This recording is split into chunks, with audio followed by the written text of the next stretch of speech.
السلام علیکم ویورز، آج ہم آپ کے لیے ناول لائے ہیں تیری الفت میں صنم۔ اس کے رائٹر میم این ہیں۔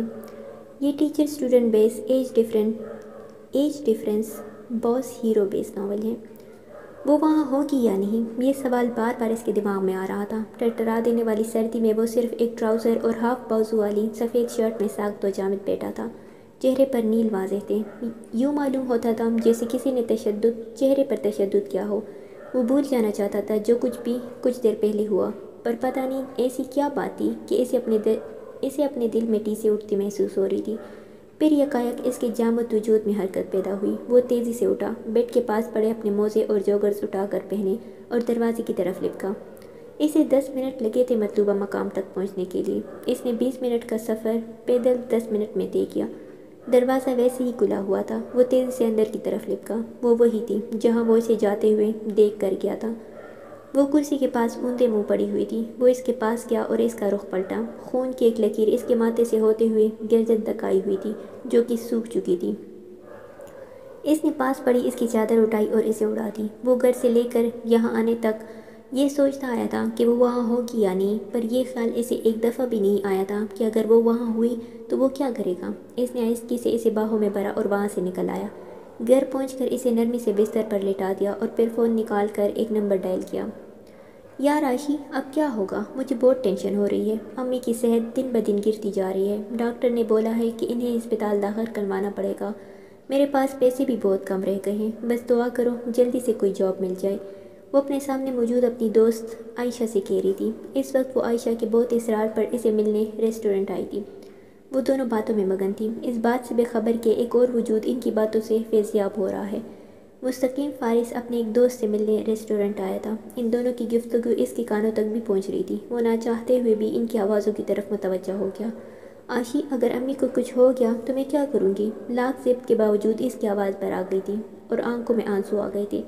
اس کی بھرائی آواز پر بے ساختہ مستقیم کی نظریں اس کی جانب اٹھی اور پلٹنا بھول گئی۔ وہ لڑکی بہت حسین تھی۔ ایسا نہیں کہ مستقیم فارس نے حسین لڑکیاں نہیں دیکھی تھی، پر اس لڑکی کی سنہری آنکھوں میں موجود نمی اور تکلیف نے اس کے دل کو اپنے قابو میں کر لیا تھا۔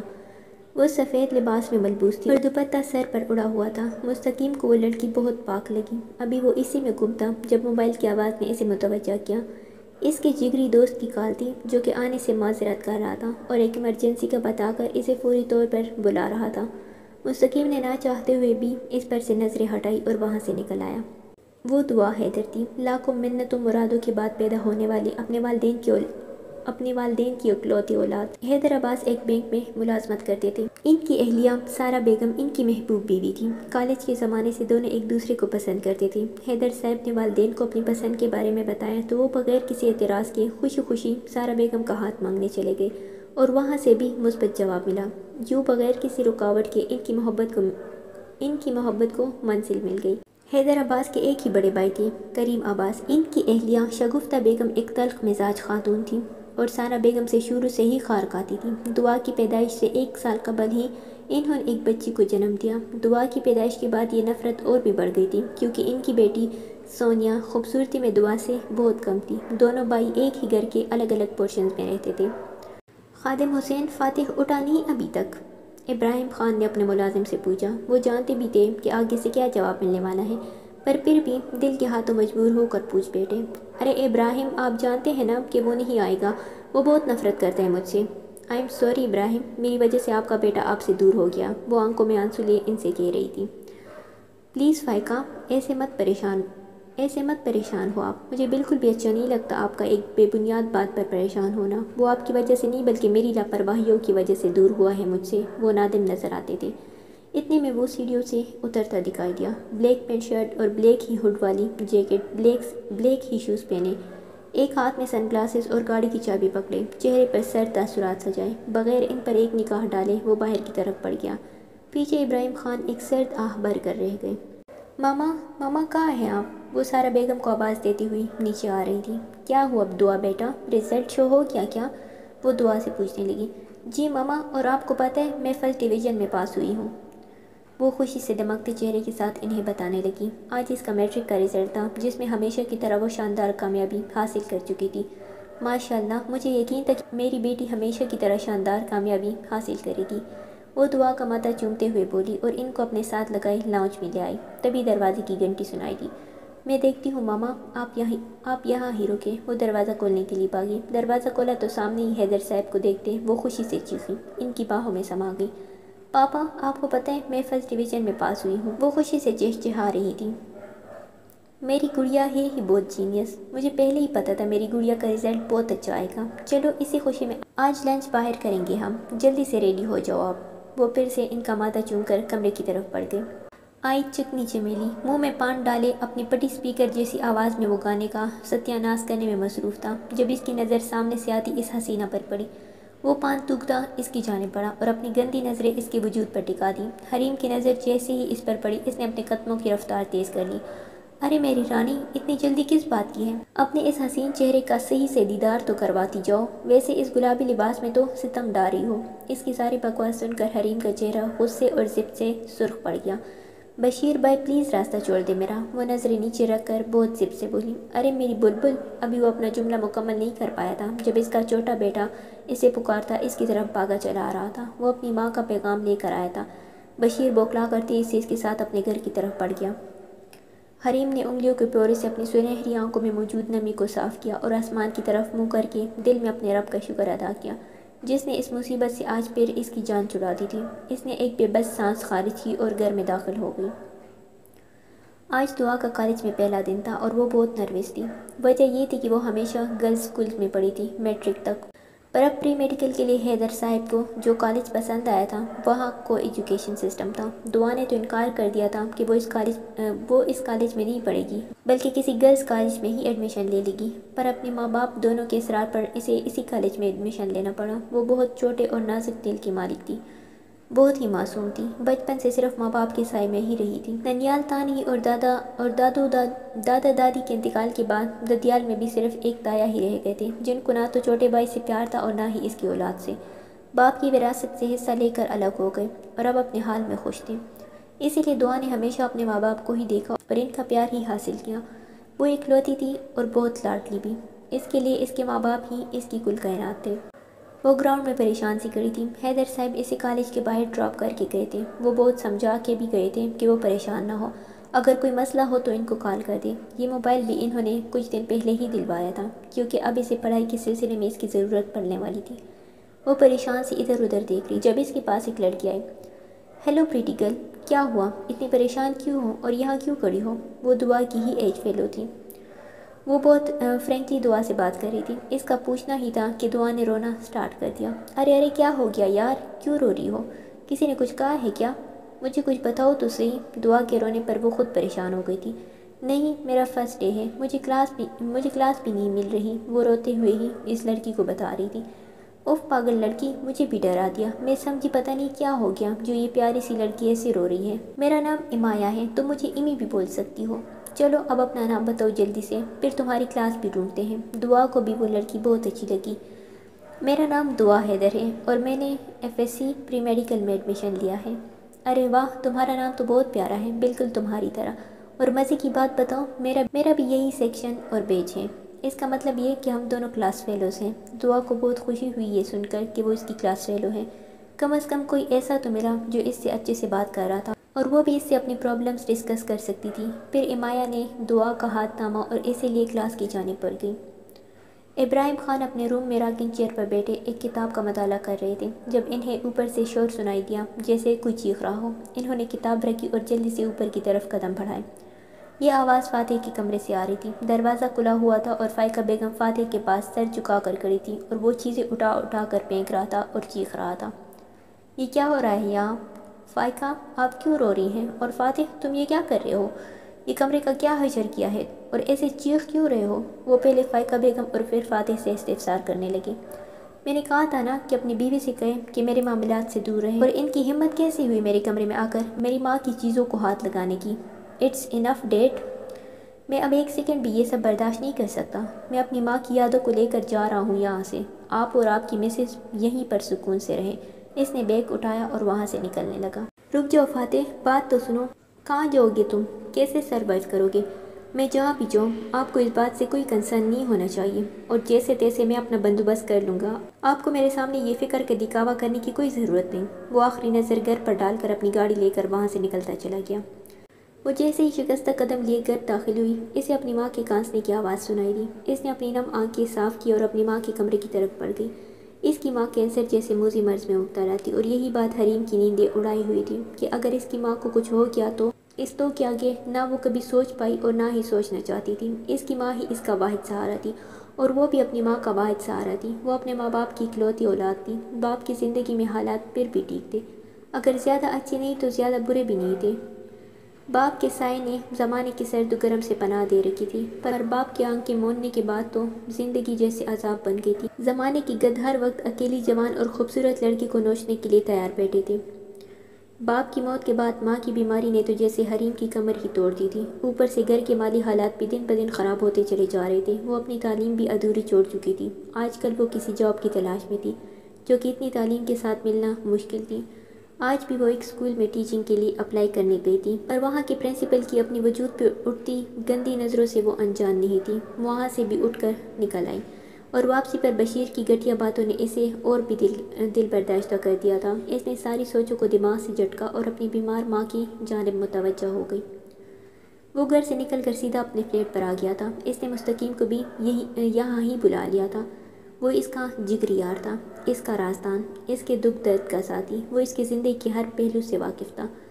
وہ دو جسم ایک جان تھے۔ اس نے فلیٹ پر آنے کے بعد سامان باہر لاؤنج میں موجود صوفے پر رکھا اور فریش ہونے کے لیے بیڈ روم میں چلا گیا۔ فریش ہو کر باہر آیا اور لاؤنج میں لگی ہوئی LCD آن کر دی۔ اس کا سر شدید درد کر رہا تھا، اور اس نے اب تک کھانا بھی نہیں کھایا تھا۔ اس کا کھانا بنانے کا فی الحال کوئی موڈ نہیں تھا۔ اس نے سوچا کہ چائے پر ہی گزارا کر لیا جائے، کم از کم سر درد میں تو افاقہ ہوگا۔ ابھی وہ کچن کی طرف بڑھ رہا تھا جب اسے ڈور بیل سنائی دی۔ وہ جانتا تھا کہ اس وقت دروازے پر کون ہوگا۔ اس کی امید کے عین مطابق مستقیم ہی تھا دروازے پر۔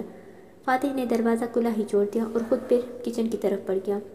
مستقیم بھی دروازہ بند کر کے اس کے پیچھے کچن میں ہی آ گیا۔ اس کے ہاتھ میں کھانے والا بیگ تھا جو وہ ابھی آتے ہوئے اپنے ساتھ لایا تھا۔ اس نے وہ بیگ شیلف پر رکھا اور برتن میں کھانا نکالنے لگا۔ لو جی، یہی رہ گیا اپنی زندگی میں اب بس۔ لوگوں کی بیویاں ان کے گھر واپس آنے پر ان سے کھانے کا پوچھتی ہیں، اور پھر نہایت پیار سے کھانا لگاتی ہیں اپنے شوہر کے لیے، پر مجھے لگتا ہے میں ایک کمینے دوست کی بیوی ہی بن کر رہ جاؤں گا بس۔ مستقیم کے اس طرح دہائی دینے پر فاتح کے ہونٹوں پر مسکراہٹ آ گئی، جس کو اس نے فوراً لب دبا کر چھپا لیا۔ ہنس لے کمینے، مزے لے لے تو میری اس مسکین حالت کا، مجھ سے لکھوا لے، جتنا میں تیرا خیال رکھتا ہوں نا، تیری فیوچر وائف بھی نہیں رکھے گی۔ اب دیکھ، میں جانتا تھا میرے جگر نے کھانا نہیں اب تک کھایا ہوگا، اس لیے آتے ہوئے کھانا لیتے آیا۔ وہ اپنی ہی ہانک رہا تھا۔ وہ جانتا تھا ضرور فاتح کے گھر میں کوئی مسئلہ ہوا تھا، ورنہ وہ اس طرح سامان اٹھا کر یہاں فلیٹ پر نہ آتا۔ تو تجھے کس نے کہا تھا کھانا لانے کے لیے اور میری خدمات کرنے کے لیے؟ تجھے خود میری ہی بیوی بننے کا شوق ہے تو میں کیا کر سکتا ہوں؟ فاتح نے ناک چڑھا کر کہا، پر سچ تھا کہ مستقیم کے آنے سے اس کا ذہن فی الحال اپنی پریشانی سے ہٹ چکا تھا۔ پھر کیا سوچا تو نے اب؟ آفس کب سے ریجوائن کر رہا ہے؟ کھانا کھانے کے بعد ابو فاتح سے اس کے نیکسٹ پلان کے بارے میں پوچھ رہا تھا۔ نہیں، فی الحال آفس نہیں جوائن کر رہا، نیکسٹ ویک سے سٹارٹ کروں گا، تب تک سنبھال لو تم ہی۔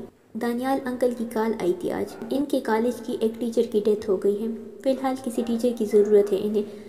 مجھ سے ریکویسٹ کر رہے تھے کہ تھوڑا ٹائم دے دوں، اور تم جانتے ہو میں انکل کو انکار نہیں کر سکتا، اس لیے حامی بھر لی میں نے۔ کالج 3 لیکچر اٹینڈ کر کے وہاں سے ہی آفس آ جایا کروں گا پھر۔ فاتح نے اسے ساری ڈیٹیل بتا دی۔ چل ٹھیک ہے لالے، جیسا تجھے بہتر لگے، اور تو ٹینشن نہ لے، میں کر لوں گا آفس مینیج۔ چل اٹھ، کافی بنا کے پلا اچھی سی۔ مستقیم نے فاتح کو حکم سنایا اور خود وہی صوفے پر لیٹ کر موبائل میں مصروف ہو گیا۔ اوکے لاتا ہوں، یہ کہہ کر فاتح کچن کی طرف بڑھ گیا۔ دعا اور امائمہ کلاس میں ساتھ ہی داخل ہوئی۔ لاسٹ بینچ خالی تھا، وہ دونوں جا کر وہاں بیٹھ گئی۔ تمام اسٹوڈنٹ آپس میں باتوں میں مگن تھے۔ دعا اور امائمہ بھی ایک دوسرے کو اپنی فیملی اور اپنے رزلٹ کے بارے میں بتانے لگی۔ امائمہ کو وہ معصوم اور پیاری سی گڑیا جیسی لڑکی بہت پسند آئی تھی۔ وہ دونوں ایک دوسرے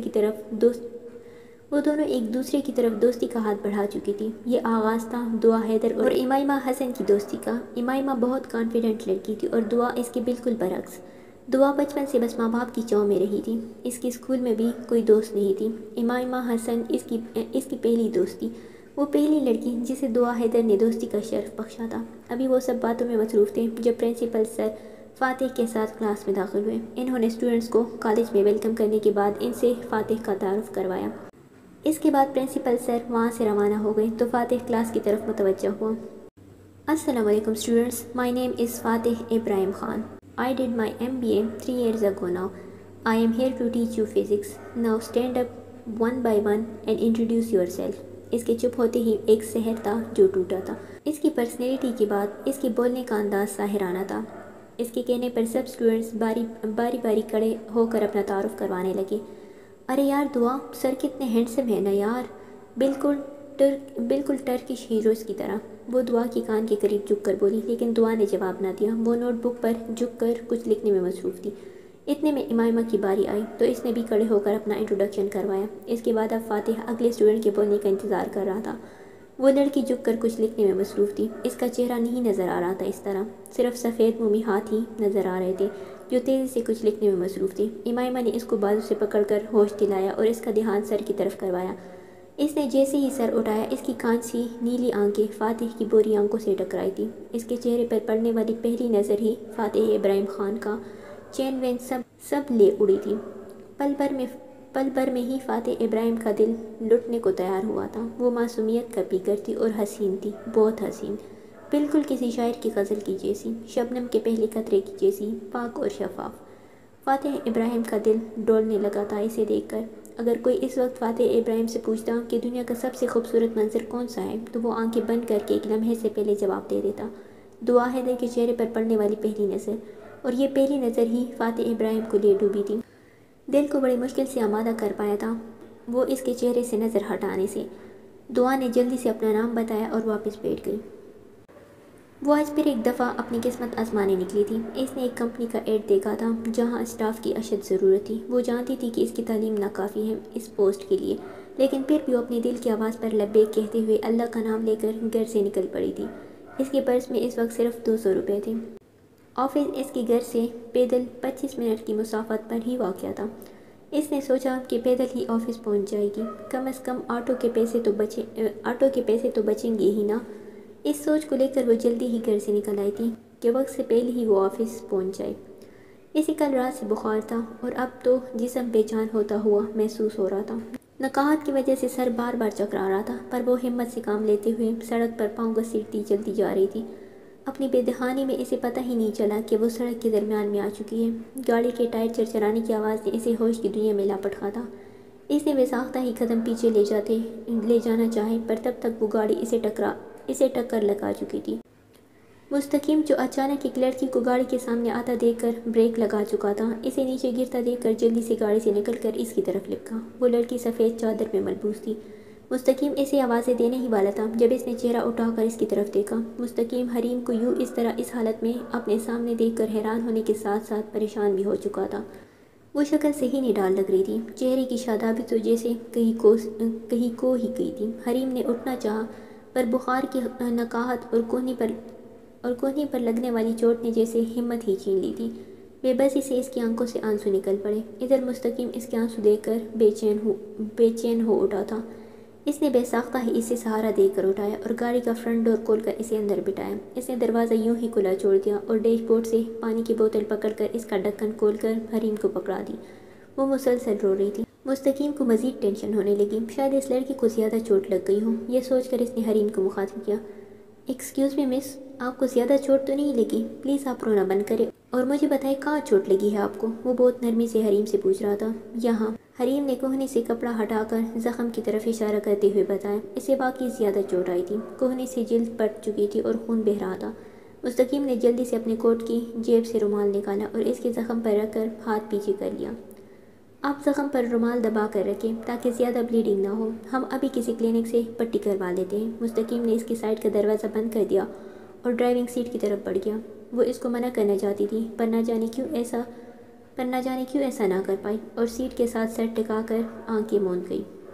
رات کے تیسرے پہر جہاں ساری خلقت میٹھی نیند کے مزے لے رہی تھی، وہاں ہی ایک وجود ایسا بھی تھا جو کسی محبوب ہستی کی یاد میں غافل تھا۔ بلیک ہوڈی اور بلیک ہی پینٹ پہنے وہ اندھیرے کا ہی ایک حصہ معلوم ہو رہا تھا۔ اس کے عنابی ہونٹوں پر اس وقت دلکش مسکراہٹ تھی۔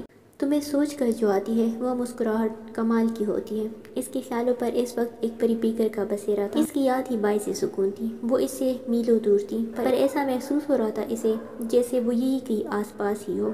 کتنی عجیب بات تھی نا، ایک پتھر دل انسان کے اسی پتھر دل کو ایک نازک اور چھوٹی سی لڑکی اپنے بس میں کر چکی تھی۔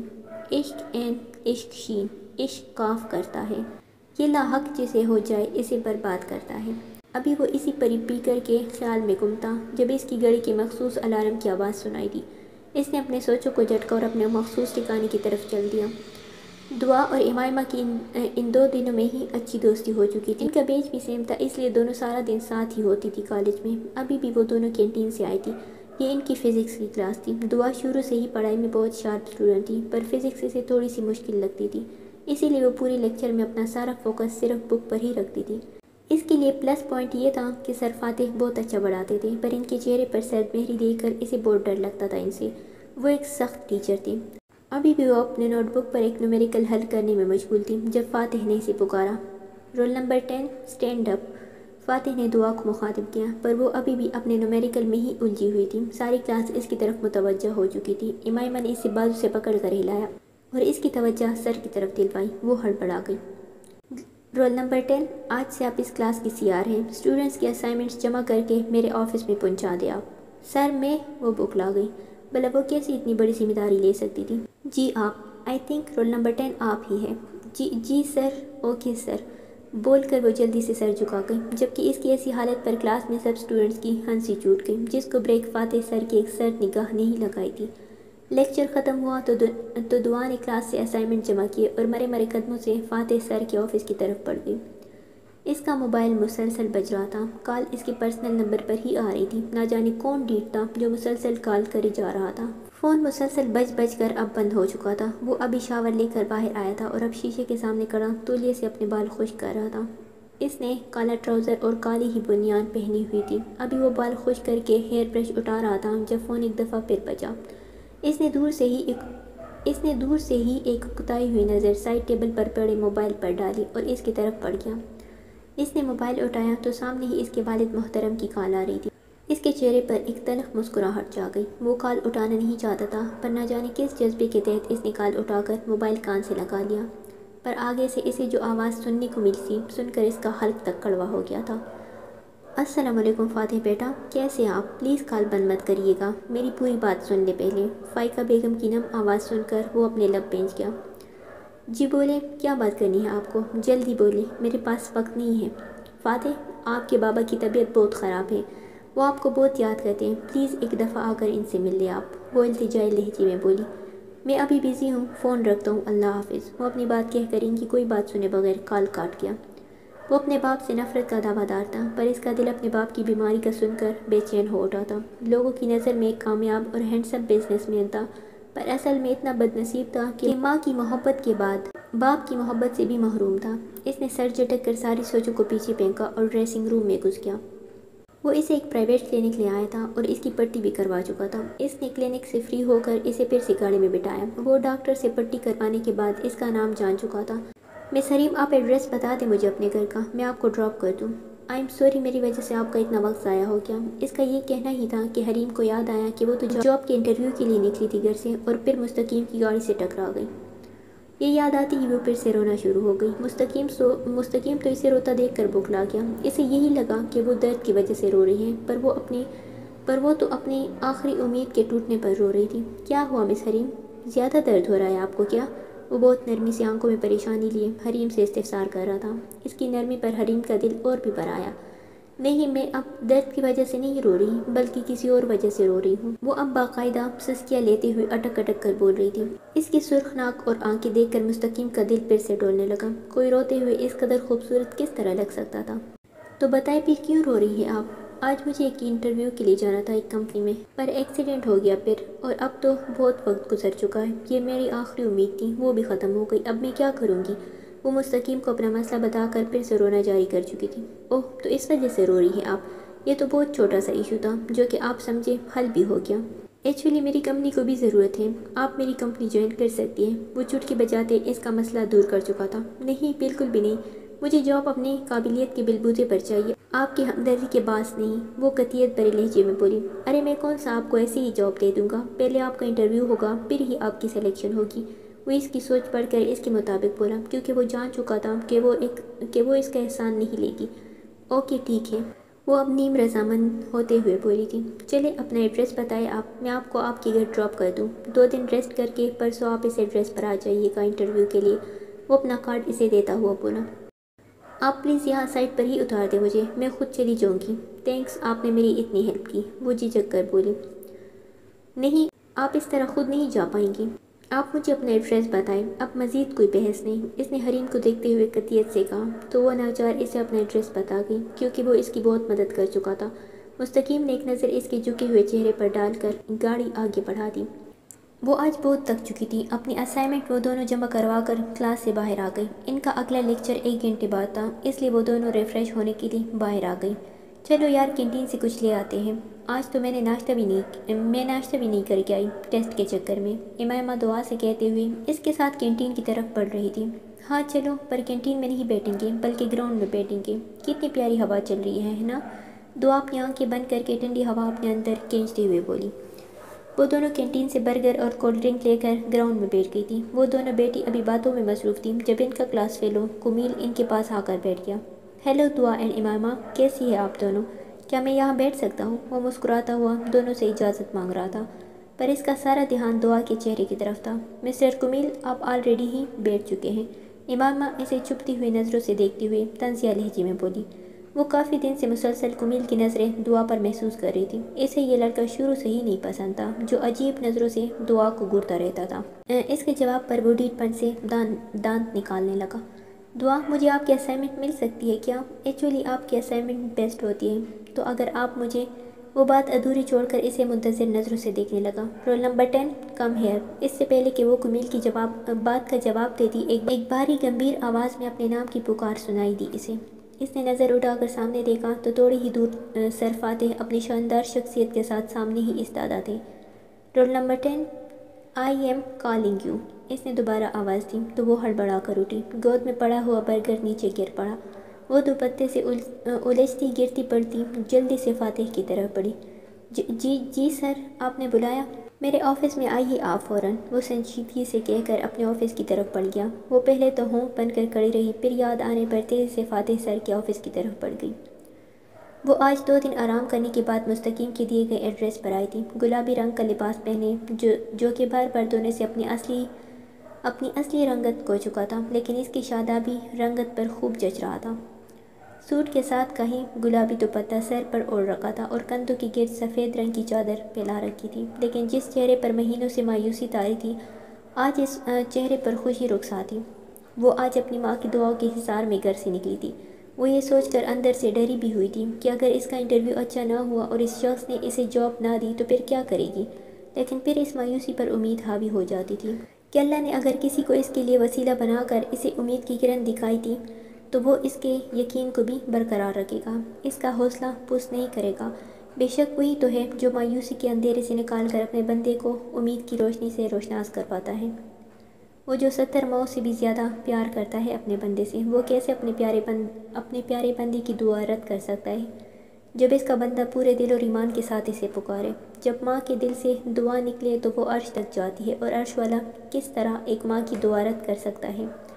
وہ تو اپنے کسی گناہگار بندے کی بھی دعا رد نہیں کرتا، وہ تو کہتا ہے کہ میرے بندوں مجھ سے مانگو، میں تمہیں عطا کروں گا۔ وہ بھی اپنی ماں کی دعاؤں اور اللہ پر یقین رکھ کر آئی تھی۔ اس نے ریسیپشن پر جا کر مستقیم کا پوچھا تو اس نے بتایا کہ مستقیم ابھی تک نہیں آیا، اس کو انتظار کرنا پڑے گا۔ وہ اس کے انتظار میں ویٹنگ ایریا میں بیٹھ گئی۔ اس کو انتظار کرتے ہوئے 20 منٹ گزر چکے تھے جب اسے کوریڈور سے مستقیم آتا ہوا دکھائی دیا۔ نیلے رنگ کا پینٹ کوٹ پہنے، سرخ ٹائی لگائے، دائیں ہاتھ میں قیمتی گھڑی پہنے، چہرے پر سنجیدگی طاری کیے وہ اسی جانب آتا دکھائی دیا۔ وہ اتنا دلکش لگ رہا تھا کہ حریم نے بے ساختہ ہی اس سے اپنی نظریں چرائی۔ وہ اس کے پاس سے گزر کر جانے لگا جب اس کی نظر حریم پر پڑی۔ مس حریم، آپ کب آئی؟ مس زارا، آپ انہیں میرے آفس میں بٹھا دیتی۔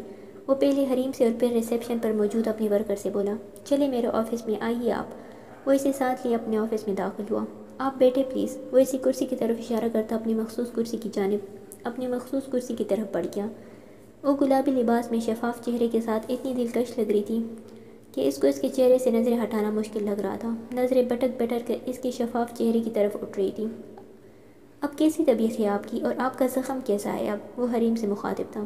جی سر، الحمدللہ ٹھیک ہوں میں اب، اور یہ لے میرے ڈاکومنٹس۔ اس نے مستقیم کے سوال کا جواب دے کر اپنے ڈاکومنٹس والی فائل اس کی جانب بڑھائی، جبکہ اس کی نظریں ہنوز جھکی ہوئی تھی۔ مستقیم نے اس کی فائل پکڑ کر ریڈ کرنا شروع کر دی۔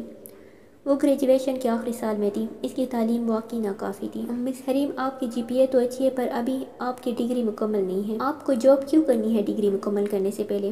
کیونکہ مجھے جاب کی بہت ضرورت ہے۔ میرے والد حیات نہیں ہیں اور والدہ بہت بیمار ہے۔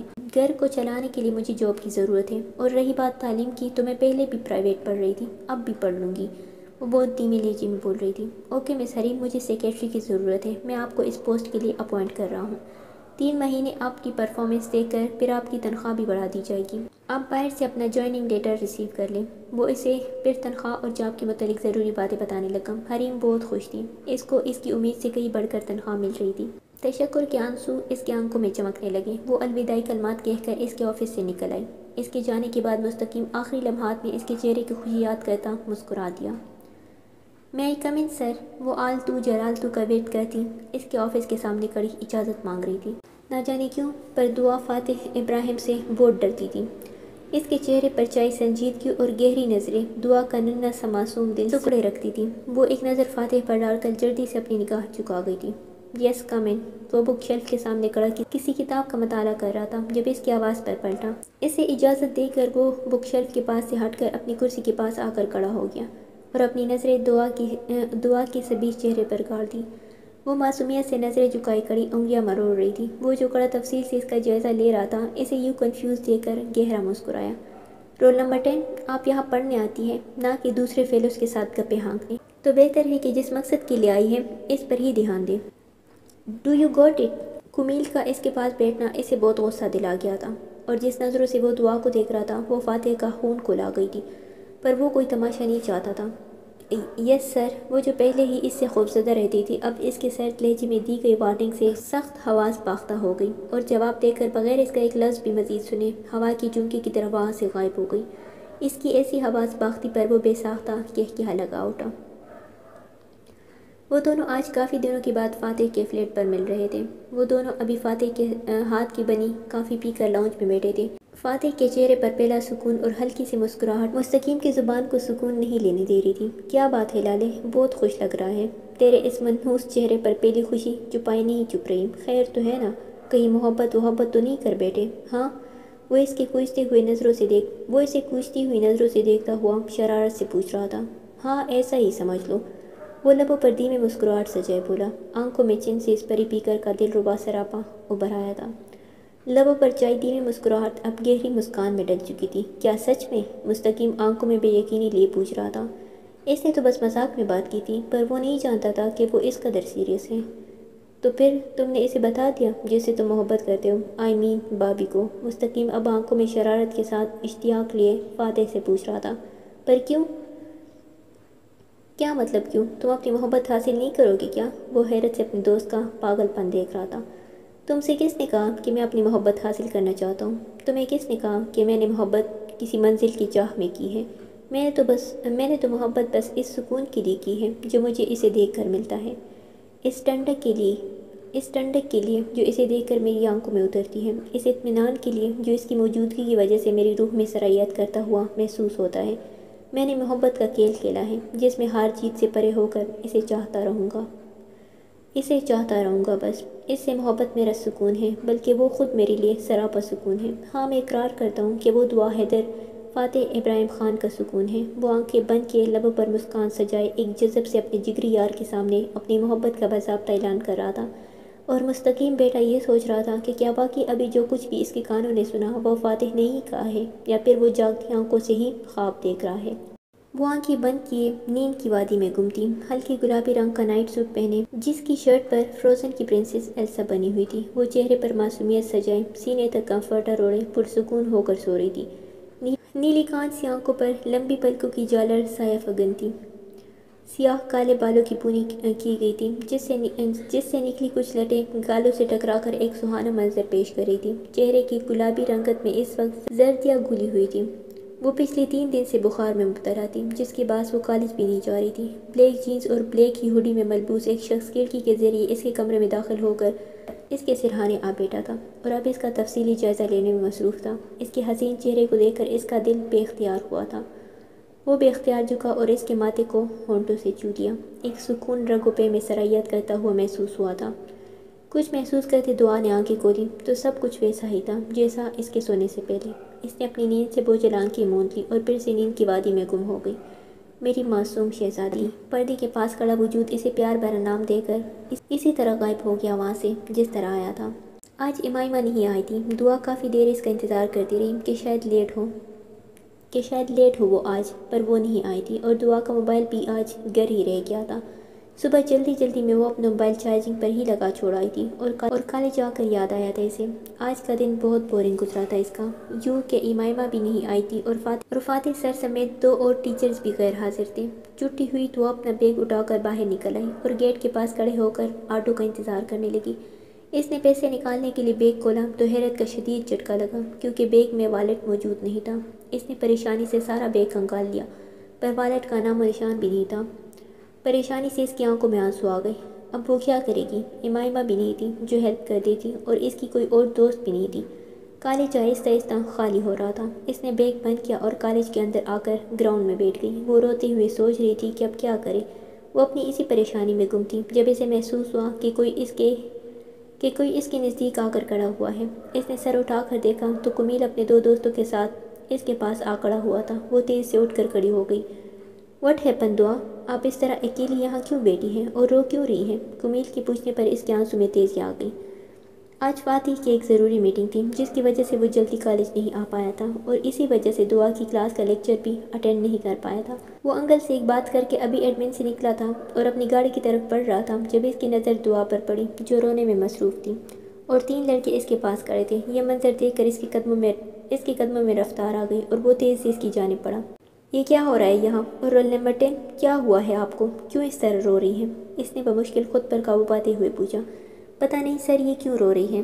ابھی ہم یہاں سے گزر رہے تھے، ان پر نظر پڑی تو ہم یہاں آ گئے۔ ہم اس سے پوچھ بھی رہے ہیں پر یہ کچھ بتا نہیں رہی اور روئی جا رہی ہے بس، کمیل کا دوست فاتح کو بتانے لگا جبکہ کمیل کی نظریں دعا کی سراپے پر ٹکی ہوئی تھی۔ سفید یونیفارم پسینے سے بھیگ کر جسم سے چپک چکا تھا۔ چادر بے ترتیبی سے ایک کندھے پر پڑی ہوئی تھی۔ اپنی پریشانی اور رونے میں وہ اپنا حلیہ فراموش کر چکی تھی۔ کمیل کی نظریں دعا کے سراپے پر ٹکی دیکھ کر فاتح کا پارا ایک دم ہائی ہوا تھا۔ نکلے آپ تینوں یہاں سے، میں خود پوچھ لیتا ہوں جو بھی مسئلہ ہے انہیں۔ خود پر ضبط کرتے ہوئے فاتح نے ان تینوں کو وہاں سے بھگایا اور ان کے منظر سے غائب ہونے کے بعد اپنا رخ دعا کی جانب کیا۔ کیا مسئلہ ہے؟ کیوں رو رہی ہیں؟ اور چھٹی کے بعد اب تک اکیلی بیٹی کیا کر رہی ہیں آپ؟ کچھ خیال نہیں ہے اپنی عزت کا کیا؟ آپ نہیں جانتے اکیلی لڑکی کے ساتھ آئے دن کیسے واقعات ہوتے ہیں؟ اب چپ کیوں ہے؟ میرے سوال کا جواب دیں۔ وہ نہایت غصے سے اس کا بازو دبوچے اس سے استفسار کر رہا تھا۔ اس کے اتنے غصے سے پوچھنے پر وہ چہرہ ہاتھوں میں چھپا کر پوٹ کر رو دی۔ پلیز کچھ تو بتائیں مجھے کیا ہوا ہے؟ اب کہ وہ تھوڑی نرمی سے بولا، وہ میرے پاس پیسے کسی نے چوری کر لیے۔ وہ ہچکیوں سے روتی ہوئی اسے بتا رہی تھی۔ واٹ؟ آپ پیسے چوری ہو جانے پر رو رہی ہیں؟ Are you serious? اس کی بات سن کر فاتح کا دماغ بگ سے اڑا تھا۔ کیا وہ صرف پیسے چوری ہو جانے پر اس وقت یہاں اکیلی کڑی اس طرح رو رہی ہیں؟ اس طرح رو رہی تھی؟ نہیں، میں پیسوں کی وجہ سے نہیں رو رہی بلکہ اس وجہ سے رو رہی تھی کیونکہ میں اب گھر کیسے جاؤں گی؟ میں آٹو پر جاتی ہوں نا، اس لیے۔ اس کی بات پر فاتح کا دل کیا اپنا سر پیٹ لے۔ موبائل کہاں ہے آپ کا؟ گھر میں کسی کو کال نہیں کر سکتی تھی آپ کیا؟ وہ اسے گھورتے ہوئے پوچھ رہا تھا۔ آج گھر بلائی میں، وہ آنسو پونچھتے ہوئے بولی۔ اس سب کے دوران اس کی چادر اتر کر نیچے گر چکی تھی۔ فاتح نے اس کے حسین کمسن سراپے سے نظر چرائی اور جھک کر اس کی چادر اٹھا کر اس کی طرف بڑھائی۔ کور کرے خود کو اور میرے پیچھے آئے، جلدی، کوئی سوال کیے بغیر۔ اس نے جلدی سے چادر اڑی اور اس کے پیچھے چل دی۔ فاتح نے اس کے لیے گاڑی کا دروازہ کھولا تو وہ چپ چاپ اندر بیٹھ گئی کیونکہ اس وقت وہ بہت ڈری ہوئی تھی۔ فاتح نے اس کے بیٹھنے کے بعد دروازہ بند کیا اور گھوم کر ڈرائیونگ سیٹ کی طرف آ گیا۔ ایک نظر اس کے جھکے ہوئے چہرے پر ڈال کر ڈیش بورڈ سے پانی کی بوتل اٹھا کر دعا کی طرف بڑھائی۔ اسے سچ میں اس وقت بہت پیاس لگی تھی، اس لیے چپ چاپ وہ بوتل تھام گئی۔ فاتح نے اسے پانی پیتا دیکھ کر گاڑی آگے بڑھا دی۔ اسے مستقیم کے آفس میں کام کرتے 2 مہینے ہو گئے تھے۔ وہ اپنی جاب سے بہت خوش تھی۔ اس کی تنخواہ سے گھر کے اخراجات بھی بہت اچھے سے پورے ہو جاتے تھے۔ امی کی دوائی بھی آ جاتی تھی۔ ابھی وہ اپنے کیبن میں بیٹھی ایک فائل تیار کری تھی، جب انٹرکام بجا۔ مستقیم اسے اپنے آفس میں بلا رہا تھا۔ وہ پچھلے 3 دن سے آفس نہیں آ رہا تھا اور آج آتے ہی سب سے پہلے اس کا بلاوا آ گیا تھا۔ اس نے دوپٹہ سر پر صحیح سے جمایا اور اپنے کیبن سے نکل کر مستقیم کے آفس کی جانب بڑھ گئی۔ "میں آئی کم ان سر؟" حریم نے دروازہ نوک کرنے کے ساتھ اجازت طلب کی۔ "یس کم ان مس حریم۔" اتنے دن بعد اس کی آواز سن کر اور اسے روبرو پا کر اس کی طبیعت پر خوشگوار اثر پڑا تھا۔ اجازت ملنے پر وہ اندر آئی اور نظریں جھکا کر سامنے پڑی کرسی کے پاس کھڑی ہو گئی۔ "بیٹھیے مس حریم آپ پلیز۔"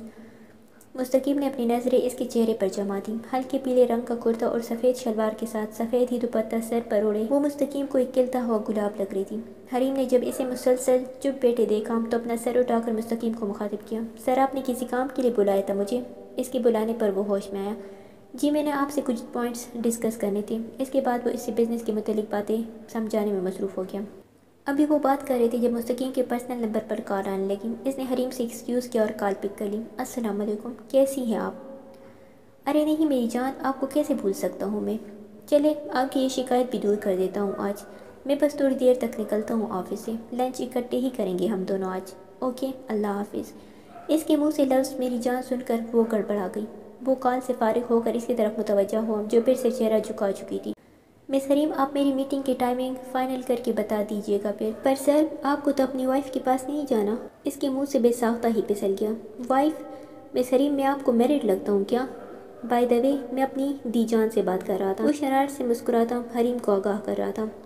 "اوہ اچھا، آئی ایم سوری سر۔" وہ شرمندہ ہو گئی، پر نہ جانے کیوں اس کی بات سن کر اس کے دل میں سکون کی ایک لہر دوڑ گئی۔ وہ مستقیم سے اجازت لے کر جلدی سے اس کے آفس سے نکل گئی۔ اس کے جانے کے بعد وہ اس کی حالت یاد کر کے بے ساختہ کہہ لگا اٹھا۔ وہ تیز سے گھر میں داخل ہوئی اور جلدی سے اپنے پیچھے دروازہ بند کیا۔ امی کے کمرے پر نظر ڈالی تو وہ سو رہی تھی۔ وہ دوسرے کمرے میں گئی، دروازہ بند کیا اور چارپائی پر منہ کے بل گر کر پھوٹ پھوٹ کر رو دی۔ باپ کا سایہ سر پر تھا تو کتنی عزت اور سکون کی زندگی تھی، پر جب سے باپ کا سایہ سر سے اٹھا تھا کتنی انسیکیور ہو گئی تھی وہ۔ جگہ جگہ پر بھوکے بھیڑیے اکیلی جوان لڑکی کی طاق میں بیٹھے ہوتے تھے۔ وہ کہاں تک حوصلہ بلند رکھتی؟ آج بھی بشیر نے اس کا راستہ روک لیا تھا۔ کتنی مشکل سے بچ کے نکلی تھی وہ۔ کچھ بھی ہوتا کردار تو اس کا ہی مشکوک ہوتا تھا نا۔ ماں پہلے ہی بستر پر پڑی بیماری سے لڑ رہی تھی، وہ کیسے اپنی ماں کو کسی پریشانی میں ڈالتی؟ کتنی اکیلی ہو گئی تھی وہ۔ انسان بعض اوقات کتنا اکیلا رہ جاتا ہے، کہنے اور سننے کو بھی کوئی نہیں ہوتا۔ ایسا نہیں ہوتا کہ لوگ ختم ہو جاتے ہیں دنیا میں، پر کوئی سمجھنے والا نہیں ہوتا۔ خاموشی، الجھن، بیزاری اور مایوسی ذات کا حصہ بن جاتی ہے۔ ایسا وقت انسان کو بہت تکا دیتا ہے۔ وہ بھی تک چکی تھی۔ امی کے کانسنے کی آواز سن کر اس نے اپنے آنسو پونچھے اور ان کے پاس کمرے کی طرف بڑھ گئی۔ حاصل زندگی حسرت کے سوا کچھ بھی نہیں۔ یہ کیا نہیں، وہ ہوا نہیں، یہ ملا نہیں، وہ رہا نہیں۔ وہ فاتح سر کا شکریہ ادا کرنا چاہتی تھی اس دن کی مدد کے لیے، پر وہ اس دن اسے کالج سے لے کر گھر کے باہر ڈراپ کرنے کے بعد ایسے غائب ہوا تھا کہ اس کا کوئی سراغ نہیں مل رہا تھا۔ اس دن وہ اتنی پریشانی میں تھی کہ اسے اندر آنے کا بھی نہ بول سکی۔ گھر کے باہر جیسے ہی گاڑی رکی وہ بنا اسے دیکھے اندر کی طرف بڑھ گئی تو وہ بھی گاڑی وہاں سے بھگا لے گیا۔ اگلے دن کالج آ کر وہ فاتح سر کا شکریہ ادا کرنا چاہتی تھی پر وہ نہ آیا۔ اسے ایک کلاس فیلو سے پتہ چلا کہ فاتح سر 2 ہفتے کی لیو پر ہیں۔ وہ اس بات کو اگنور کر چکی تھی، پر بار بار آج کل فاتح سر کا خیال دماغ میں آ رہا تھا۔ وہ خود سے بھی اس بات کا اعتراف نہیں کر رہی تھی کہ وہ انہیں مس کر رہی تھی۔ "دعا، فاتح سر اپنے آفس میں تمہیں بلا رہے ہیں۔" وہ اسائنمنٹ بنانے میں مصروف تھی جب ایک لڑکی نے آ کر پیغام دیا۔ وہ چونک گئی۔ فاتح سر 2 ہفتے بعد آئے تھے اور آج کلاس بھی اٹینڈ نہیں کی تھی، پھر اس کو اپنے آفس میں کیوں بلا رہے تھے؟ اوکے میں جاتی ہوں۔ وہ اپنی چیزیں چیئر پر رکھ کر اٹھ کھڑی ہوئی اور سر کے آفس کی طرف بڑھ گئی۔ سر کے آفس کے باہر کھڑے ہو کر اس نے ایک دفعہ پھر سے کندھے پر پڑا دوپٹہ صحیح کیا اور پھر دروازہ نوک کیا۔ "یس۔" فاتح کی گمبھیر آواز سن کر اس کے دل نے ایک بیٹ مس کی تھی۔ وہ دروازہ کھول کر اندر داخل ہو گئی۔ پیچھے دروازہ خود بخود بند ہو گیا۔ فاتح نے سر اٹھا کر سامنے دیکھا تو وہ جبین سفید یونیفارم زیبتن کی کڑی انگلیاں چرخا رہی تھی۔ کان سی نیلی آنکھوں پر اس وقت پلکوں کی جالر گرائے، چہرے پر ازلی بول پن سجائے وہ اس کو پھر سے اپنا دیوانہ کر گئی تھی۔ ایسا نہیں تھا کہ فاتح ابراہیم نے حسن نہیں دیکھا تھا، اس نے بے پناہ حسین لڑکیاں دیکھی تھی، پر اس کا دل آج تک کسی کی طرف مائل نہیں ہوا تھا۔ فاتح ابراہیم خان کے دل پر چڑھے خول کو دعا حیدر نے چرخایا تھا۔ "آپ نے بلایا سر؟" اس نے ذرا کی ذرا نظریں اٹھائی اور اپنا سوال اس کے سامنے پیش کر کے جلدی سے دوبارہ نظریں جھکا لی۔ جی آئیے پلیز بیٹھے آپ، وہ اسے چیئر کی طرف اشارہ کرتا ہوا بولا۔ اس کے کہنے پر وہ قدم بڑھا کر آگے آئی اور کرسی پر ٹک گئی۔ آپ کو میں نے کلاس کے سیار بنایا تھا، اینڈ آئی ہوپ میری غیر موجودگی میں آپ نے سب صحیح سے ہینڈل کر دیا ہوگا۔ جی سر۔ اس کے اس طرح گھبرانے اور گڑگڑانے پر وہ گنی منچو تری مسکراہٹ دبا دیا۔ ابھی وہ مزید کوئی بات کرتا کہ دروازہ پھر سے نوک ہوا تھا۔ فاتح نے بدمزہ ہو کر دروازے کی جانب دیکھ کر اجازت دی۔ آنے والی امایہ تھی۔ دعا جلدی چلو، تمہارے گھر سے کال آئی تھی، تمہارے پاپا کی طبیعت بہت خراب ہے، ہمیں جلدی تمہارے گھر جانا ہے۔ وہ چہرے پر پریشانی سجائے دعا کو بتا رہی تھی۔ اس کی بات سن کر دعا کا رنگ فوق ہو گیا تھا۔ وہ ایک جھٹکے سے کرسی سے اٹھی اور باہر نکل گئی۔ امائمہ بھی اس کے پیچھے بھاگی۔ وہ سرخ آنکھ کے لیے کمپیوٹر کے آگے بیٹھی کام کر رہی تھی۔ ساری رات جاگنے اور رونے سے اس کی آنکھیں سرخ ہوئی تھی اور سر بھی بری طرح دکھ رہا تھا۔ اسے ایک فائل پر مستقیم سر سے سائن لینے تھے۔ اس نے فائل اٹھائی اور سر کے آفس کی جانب قدم بڑھائے۔ بے دہانے میں ہی اس کا ہاتھ لگا اور دروازہ کھلتا چلا گیا۔ سامنے صوفے پر لال بالوں والی ایک ماڈرن سی لڑکی مستقیم کے پہلو میں بیٹھی تھی۔ اس کے نوک کیے بغیر اندر آنے پر اس کے چہرے پر ناگوار تاثرات جا گئے۔ یہ کون لڑکی ہے مستقیم، جیسے یہ بھی تمیز نہیں کہ نوک کر کے اندر آتے ہیں؟ وہ اپنے لہجے کی ناگواری چھپائے بغیر بولی تھی۔ بیہیو نینا، یہ میری سیکرٹری ہے مس حریم، اور مس حریم یہ میری کزن ہے نینا۔ آپ آئیے پلیز اندر اور بیٹے۔ وہ پہلے نینا کو تنبیہ کرتا بولا اور پھر حریم کو مخاطب کر کے اپنی کرسی کی طرف بڑھ گیا۔ نو سر، بس مجھے اس فائل پر آپ کے سائن لینے تھے، آپ پلیز یہاں سائن کر دیں بس۔ اس نے کہنے کے ساتھ فائل مستقیم کی طرف بڑھائی تو مستقیم نے پڑے بغیر اس کی نشاندہی پر فائل پر سائن کر دیے۔ سائن لینے کے بعد اس نے فائل پکڑی اور وہاں سے نکل کر اپنے کیبن کی طرف بڑھ گئی۔ اس کے جانے کے بعد مستقیم نینا کو اگنور کرتا اپنے لیپ ٹاپ میں بزی ہو گیا اور نینا خود کو اگنور ہوتا دیکھ کر تن فن کرتی وہاں سے نکل گئی۔ نینا کے جانے کے بعد وہ سامنے پڑے لیپ ٹاپ کی اسکرین گرا دی۔ وہ حریم کی سرخ آنکھوں کو یاد کرتا انٹرکام اٹھا گیا۔ مس حریم، میرے آفس میں آئیے آپ ابھی۔ میں آئی کم ان سر؟ وہ سرخ بوجھل آنکھوں کے ساتھ اندر آنے کی اجازت مانگ رہی تھی۔ یس کم مس حریم۔ جی سر، آپ نے کس لیے بلایا مجھے؟ اس کی بوجھل آواز پر وہ ایک گہری نظر اس پر ڈال گیا۔ مس حریم، آپ یہاں آ کر چیئر پر بیٹھے پہلے۔ اس کے بیٹھنے کے بعد وہ پھر سے اس سے مخاطب ہوا۔ مس حریم، آپ ٹھیک ہیں؟ آپ کی طبیعت ٹھیک نہیں لگ رہی، کیا ہوا ہے؟ وہ پریشانی سے اس سے استفسار کر رہا تھا۔ آئی ایم فائن سر، بس سر میں تھوڑا درد تھا۔ آر یو شور؟ یس سر۔ اس کے کہنے پر مستقیم نے انٹرکام اٹھایا اور 2 کپ کافی منگوائے۔ چلے میرے ساتھ 1 کپ کافی پیے، دیکھیے گا آپ کا سر درد غائب ہو جائے گا۔ اس کے کہنے پر وہ چپ چاپ سر جھکا کر بیٹھ گئی۔ فی الحال اس کا کسی سے بھی بات کا کوئی ارادہ نہیں تھا، جبکہ مستقیم اس کے ستے ہوئے چہرے کو دیکھ کر گہری سوچ میں گم ہو چکا تھا۔ وہ گھر آئی تو ایک قیامت اس کی منتظر تھی۔ اس پر جان لٹانے والا اس کا جان سے پیارا باپ ہارٹ اٹیک کے سبب اس دار فانی سے کوچ کر چکا تھا۔ وہ چیخ چیخ کر بے حال ہو چکی تھی۔ یہ کیا ہو گیا تھا اچانک؟ اس کے ہنستے بستے گھر کو کس کی نظر لگ گئی تھی؟ ابھی صبح ہی تو اس نے اپنے باپ سے اتنا پیار بٹورا تھا۔ وہ صبح گھر سے نکلتے وقت کہاں جانتی تھی کہ گھر واپسی پر اسے اپنے باپ کے ہمیشہ کے لیے بند چہرے کو دیکھنا پڑے گا۔ سارا بیگم خود نڈال ہونے کے باوجود اس کو سنبھالنے میں لگی ہوئی تھی۔ بیٹی کی یہ حالت انہیں ہلا رہی تھی۔ جنازہ اٹھنے لگا تو روتی کرلاتی کسی کے قابو میں نہیں آ رہی تھی اور پھر اچانک بے ہوش ہو کر گر پڑی۔ حیدر عباس کو فوت ہوئے 3 دن گزر چکے تھے۔ وہ اب تک بے یقین تھی کہ اس کا باپ اس کے ساتھ نہیں رہا۔ اسے یقین نہیں آ رہا تھا کہ وہ یتیم ہو چکی ہے۔ اس کی ماں اسے سمجھاتی رہی آج بھی کہ اس کا باپ اللہ کی امانت تھا جو اس نے واپس لے لی۔ یہ دنیا تو فانی ہے، جو آیا ہے اسے واپس بھی جانا ہے، سب کو ہی ایک نہ ایک دن مرنا ہے، بس فرق یہ ہے کہ سب کا الگ وقت مقرر ہے۔ اسے رونا نہیں تھا، صبر کرنا تھا، اللہ سے دعا کرنی تھی اپنے باپ کی بخشش کے لیے۔ وہ اٹھ کے واش روم گئی، وضو کر کے باہر آئی، جانماز بچایا اور عشاء کی نماز کے لیے کھڑی ہو گئی۔ نماز پڑھ کر بستر پر لیٹی تو پھر سے آنکھوں سے آنسو بہہ نکلے۔ باپ کی موت پر صبر کرنا آسان تو نہ تھا۔ یوں ہی روتے روتے اس کی کب آنکھ لگی اس کو پتہ نہ چل سکا اور وہ نیند کی وادی میں گم ہو گئی۔ وہ اس کی نیند کے خیال سے آہستگی سے اس کے کمرے میں داخل ہوا اور اپنے قدم بیڈ کی طرف بڑھائے جہاں وہ سوگوار حسینہ محو استراحت تھی۔ کمرے کی لائٹ چل رہی تھی۔ اس نے سب سے پہلے آگے بڑھ کر لائٹ بند کی اور سائڈ ٹیبل لیمپ جلا دیا۔ وہ سفید دوپٹے سے حجاب کیے آڑے ترچھی بیڈ پر لیٹی تھی، چہرے پر آنسو کے مٹے مٹے نشانات تھے۔ خمدار گھنی لمبی پلکیں آنسو سے بھیگ کر جڑی ہوئی تھی، چھوٹی سی ناک بھی سرخ ہو رہی تھی۔ اس نے دعا کو سیدھا کر کے لٹایا اور اسے کمبل اڑا دیا۔ پھر وہ دعا کے سرہانے بیٹھا اور اس کا سر تھوڑا سا اٹھا کے اسے حجاب سے آزاد کیا۔ حجاب اترتے ہی اس کے سیاہ بالوں کی لٹیں اس کے چہرے پر جھولنے لگیں۔ اس نے ہاتھ بڑھا کر اس کے گالوں کو چوتی ہوئی لٹ اس کے کانوں کے پیچھے اڑسی اور جھک کر اس کی سبیح پیشانی چوم لی۔ دعا نے نیند میں سے کسمسا کر کروٹ بدل لی۔ اس کے چہرے سے اس کی بے سکونی واضح ہو رہی تھی۔ وہ اس کے گھنے بالوں میں انگلیاں چلا کر اسے سکون پہنچانے لگا۔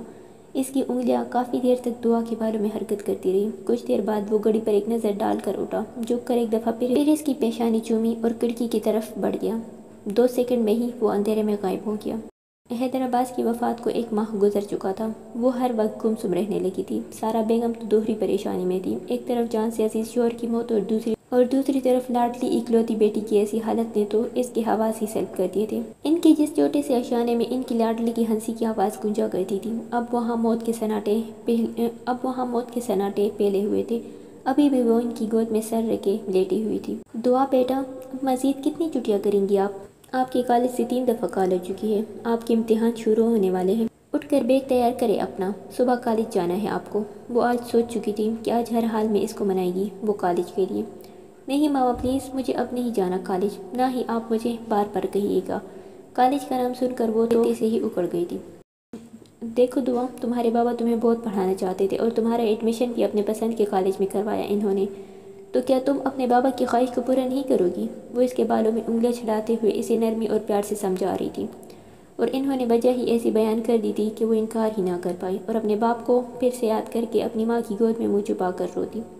سارا بیگم اس کو زندگی کی طرف واپس لانا چاہتی تھی۔ وہ جانتی تھی کہ یہ مشکل ضرور ہے پر ناممکن نہیں۔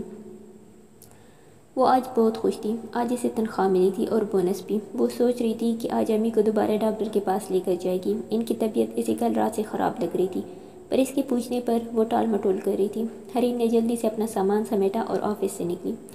وہ سڑک پر کھڑے رکشے کا انتظار کر رہی تھی جب مستقیم سر کی گاڑی اس کے پاس آ رکی۔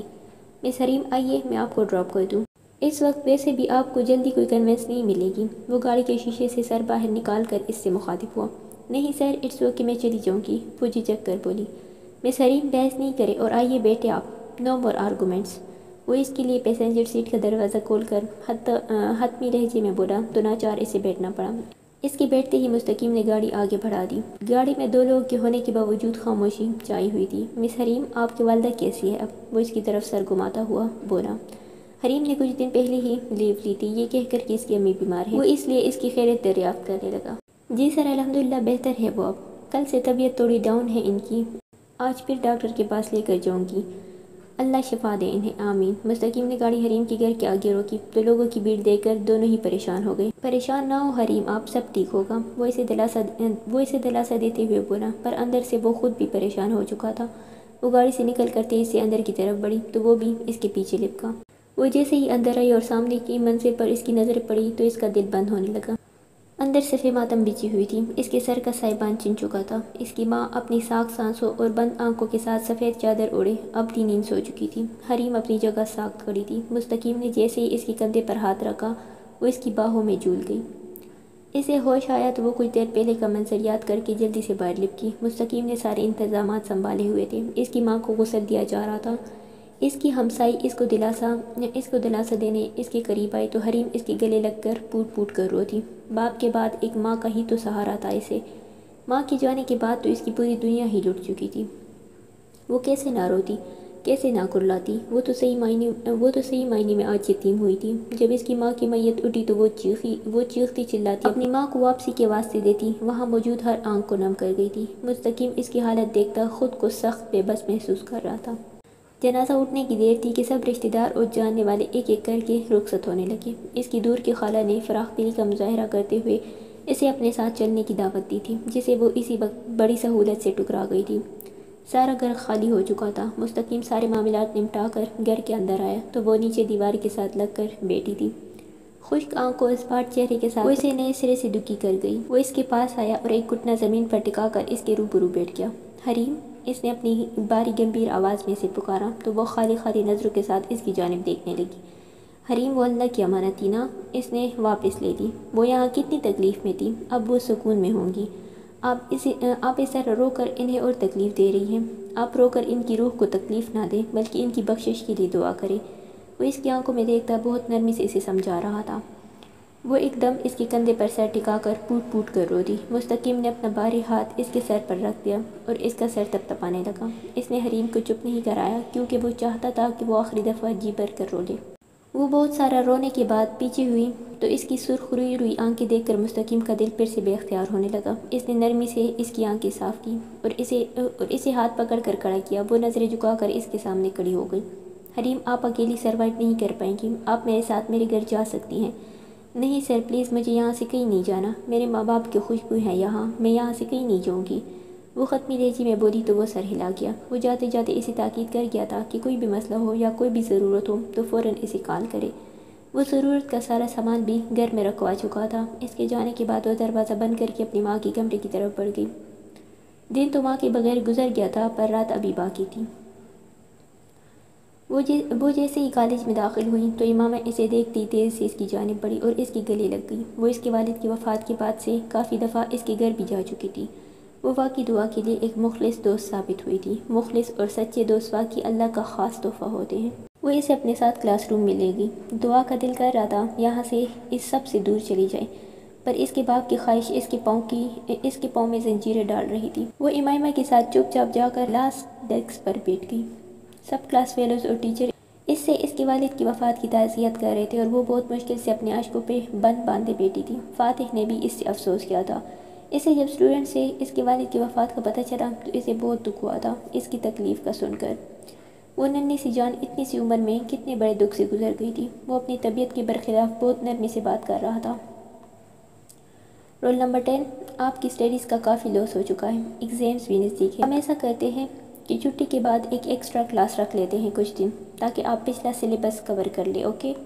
وہ اس سے پوچھنے لگا تو وہ اس بات میں سر ہلا گئی کہ فزکس اسے واقعی مشکل لگتی تھی۔ وہ اس کے جواب پر ایک نرم مسکراہٹ اس کی طرف اچھالتا وائٹ بورڈ کی طرف متوجہ ہو گیا۔ وہ 2 دن سے اکیلی گھر پر تھی۔ سنسان گھر اسے کاٹ کھانے کو دوڑ رہا تھا۔ مستقیم اسے دن میں 3 دفعہ کال کر چکا تھا اس کی خیریت پوچھنے کے لیے۔ ابھی وہ سوچوں میں گم تھی جب باہر کا دروازہ کھٹکا۔ وہ دوپٹہ گلے میں ڈال کر دروازہ کھولنے باہر کی طرف بڑھ گئی۔ اسے لگا ساتھ والی خالہ کانا لے کر آئی ہوں گی۔ وہ کچھ دیر پہلے ہی کہہ کر گئی تھی کہ کچھ دیر میں کانا لے کر آئیں گی۔ اس نے دروازہ کھولا تو سامنے ہی شبیر کھڑا دانت نکوس نکال رہا تھا۔ اس نے دروازہ بند کرنا چاہا پر وہ اسے دھکیل کر اندر کرتا اپنے پیچھے دروازہ بند کر گیا تھا اور اسے گھسیٹتا ہوا کمرے میں لے گیا۔ وہ چیختی چلاتی اس کی پکڑ سے نکلنے کی کوشش کر رہی تھی۔ چھوڑو مجھے کمینے ذلیل انسان، اللہ کا قہر نازل ہو تم پر۔ وہ اسے بددعائیں دیتی اس کا ہاتھ نوچ رہی تھی۔ اس نے اسے لا کر بیڈ پر پھینکا تو وہ منہ کے بل بیڈ پر گری۔ اس کے بال بکھر کر کندھے پر پھیل گئے۔ دوپٹہ باہر ہی کہیں گر چکا تھا۔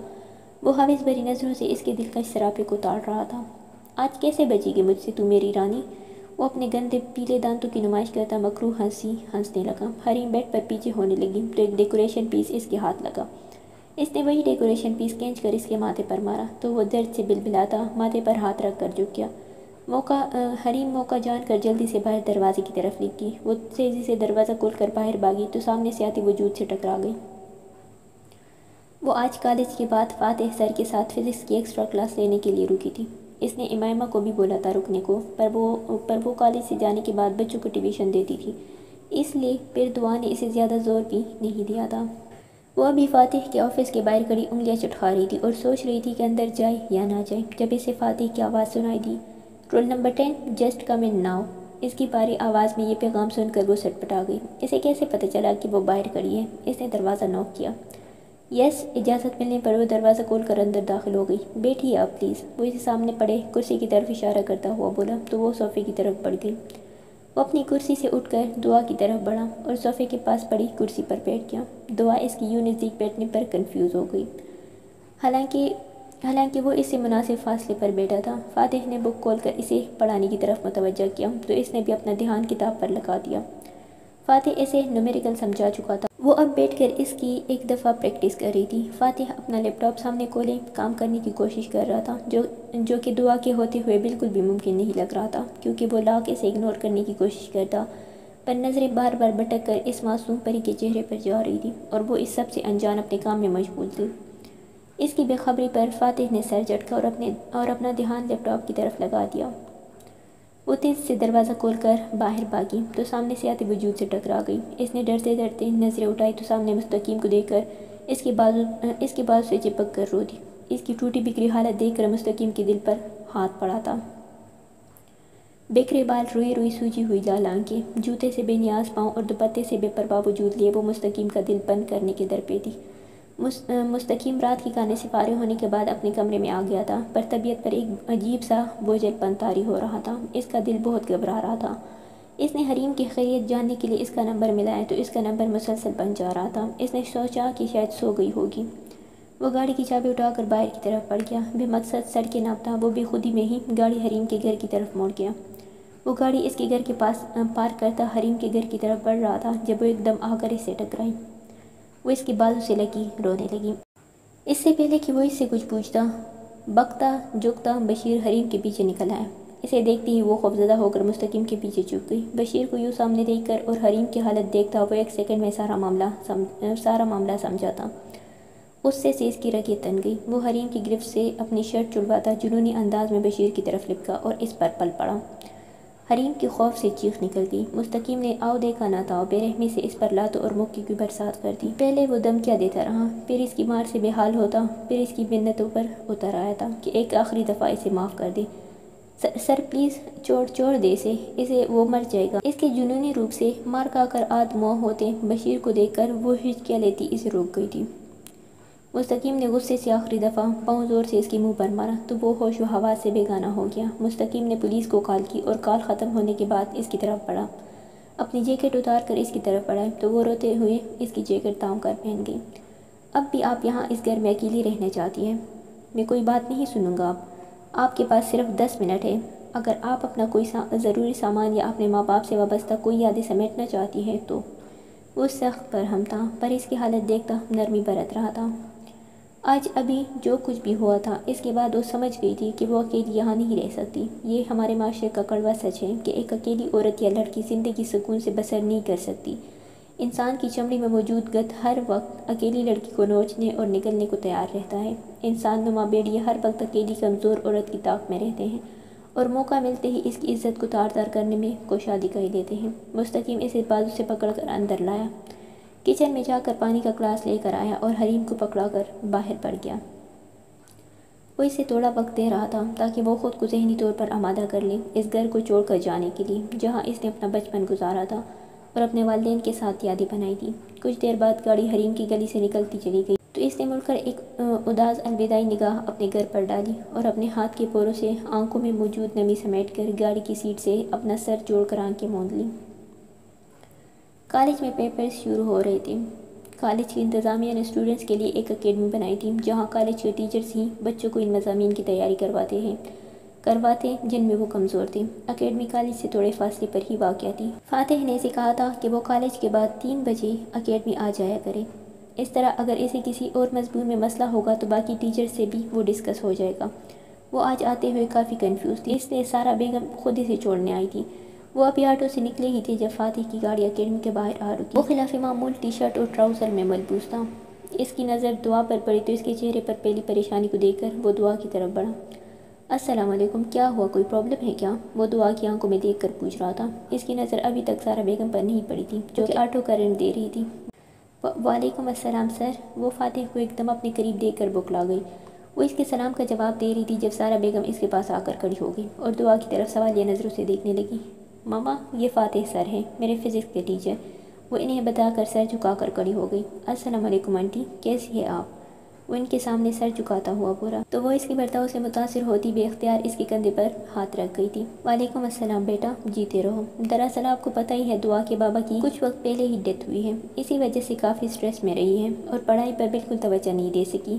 پر میری بیٹی بہت عقل مند ہے، اگر صحیح گائیڈ ملے گی تو بہت جلد کور کر لے گی، اور پلیز اگر اکیڈمی اسٹوڈنٹس کے لیے ٹرانسپورٹ کا بھی ارینج کر دیتی تو بہت اچھا ہو جاتا۔ آپ کو تو پتہ ہے آج کل کے حالات کیسے ہیں، اور دعا کو ویسے بھی اکیلے سفر کرنے کی عادت نہیں۔ آج تو پہلا دن تھا، میں چھوڑنے آ گئی، پر روز روز تو نہیں آ سکوں گی میں۔ وہ ایک ہی سانس میں سارا مسئلہ بیان کر گئی۔ جی انشاءاللہ یہ بہت جلد کور کر لیں گی، اور ٹرانسپورٹ تو مشکل ہی ہے، پر اگر آپ مناسب سمجھے تو میں خود ارینج کر دوں ان کے لیے کنوینس۔ وہ اپنا نقطہ نظر ان کے سامنے رکھ کر ان کی رائے لینے لگا۔ اگر ایسا کر دیں آپ تو آپ کا بہت احسان ہوگا بیٹا۔ وہ فاتح کی بات سن کر پرسکون ہو گئی تھی اور اس کی مشکور بھی۔ اس کے بعد سارا بیگم دعا کو تسلی دے کر روانہ ہو گئی تو فاتح نے دعا کو اپنے پیچھے آنے کا اشارہ کیا اور خود بھی اکیڈمی کی طرف بڑھ گیا۔ وہ چلتا چلتا ایک دم رکا تو وہ جو نظریں جھکائے اس کے پیچھے پیچھے چل رہی تھی، اس کے رکنے پر اس کی پشت سے ٹکرا گئی۔ آہ! اس کے منہ سے ایک کراہ نکل گئی۔ رول نمبر 10، آپ ٹھیک ہیں؟ دکھائیں، زیادہ تو نہیں لگی؟ وہ اس کی طرف پلٹ کر فکر مندی سے بولا۔ نو سر، آئی ایم فائن۔ وہ اسے شرمندگی سے جواب دیتی تیز سے اندر کی طرف بڑھ گئی تو وہ بھی نام میں سر ہلاتا اندر کی طرف قدم بڑھا گیا۔ وہ اسے لے کر اپنے اپارٹمنٹ آیا تھا۔ وہ سارا راستہ آنسو بہاتی ہوئی آئی تھی۔ مستقیم نے بھی اسے آنسو بہانے دیے تاکہ وہ اپنا دل کا بوجھ ہلکا کرے۔ وہ اسے ساتھ لیے ایک کمرے میں آ گیا اور اس کا سامان بھی وہاں رکھ دیا۔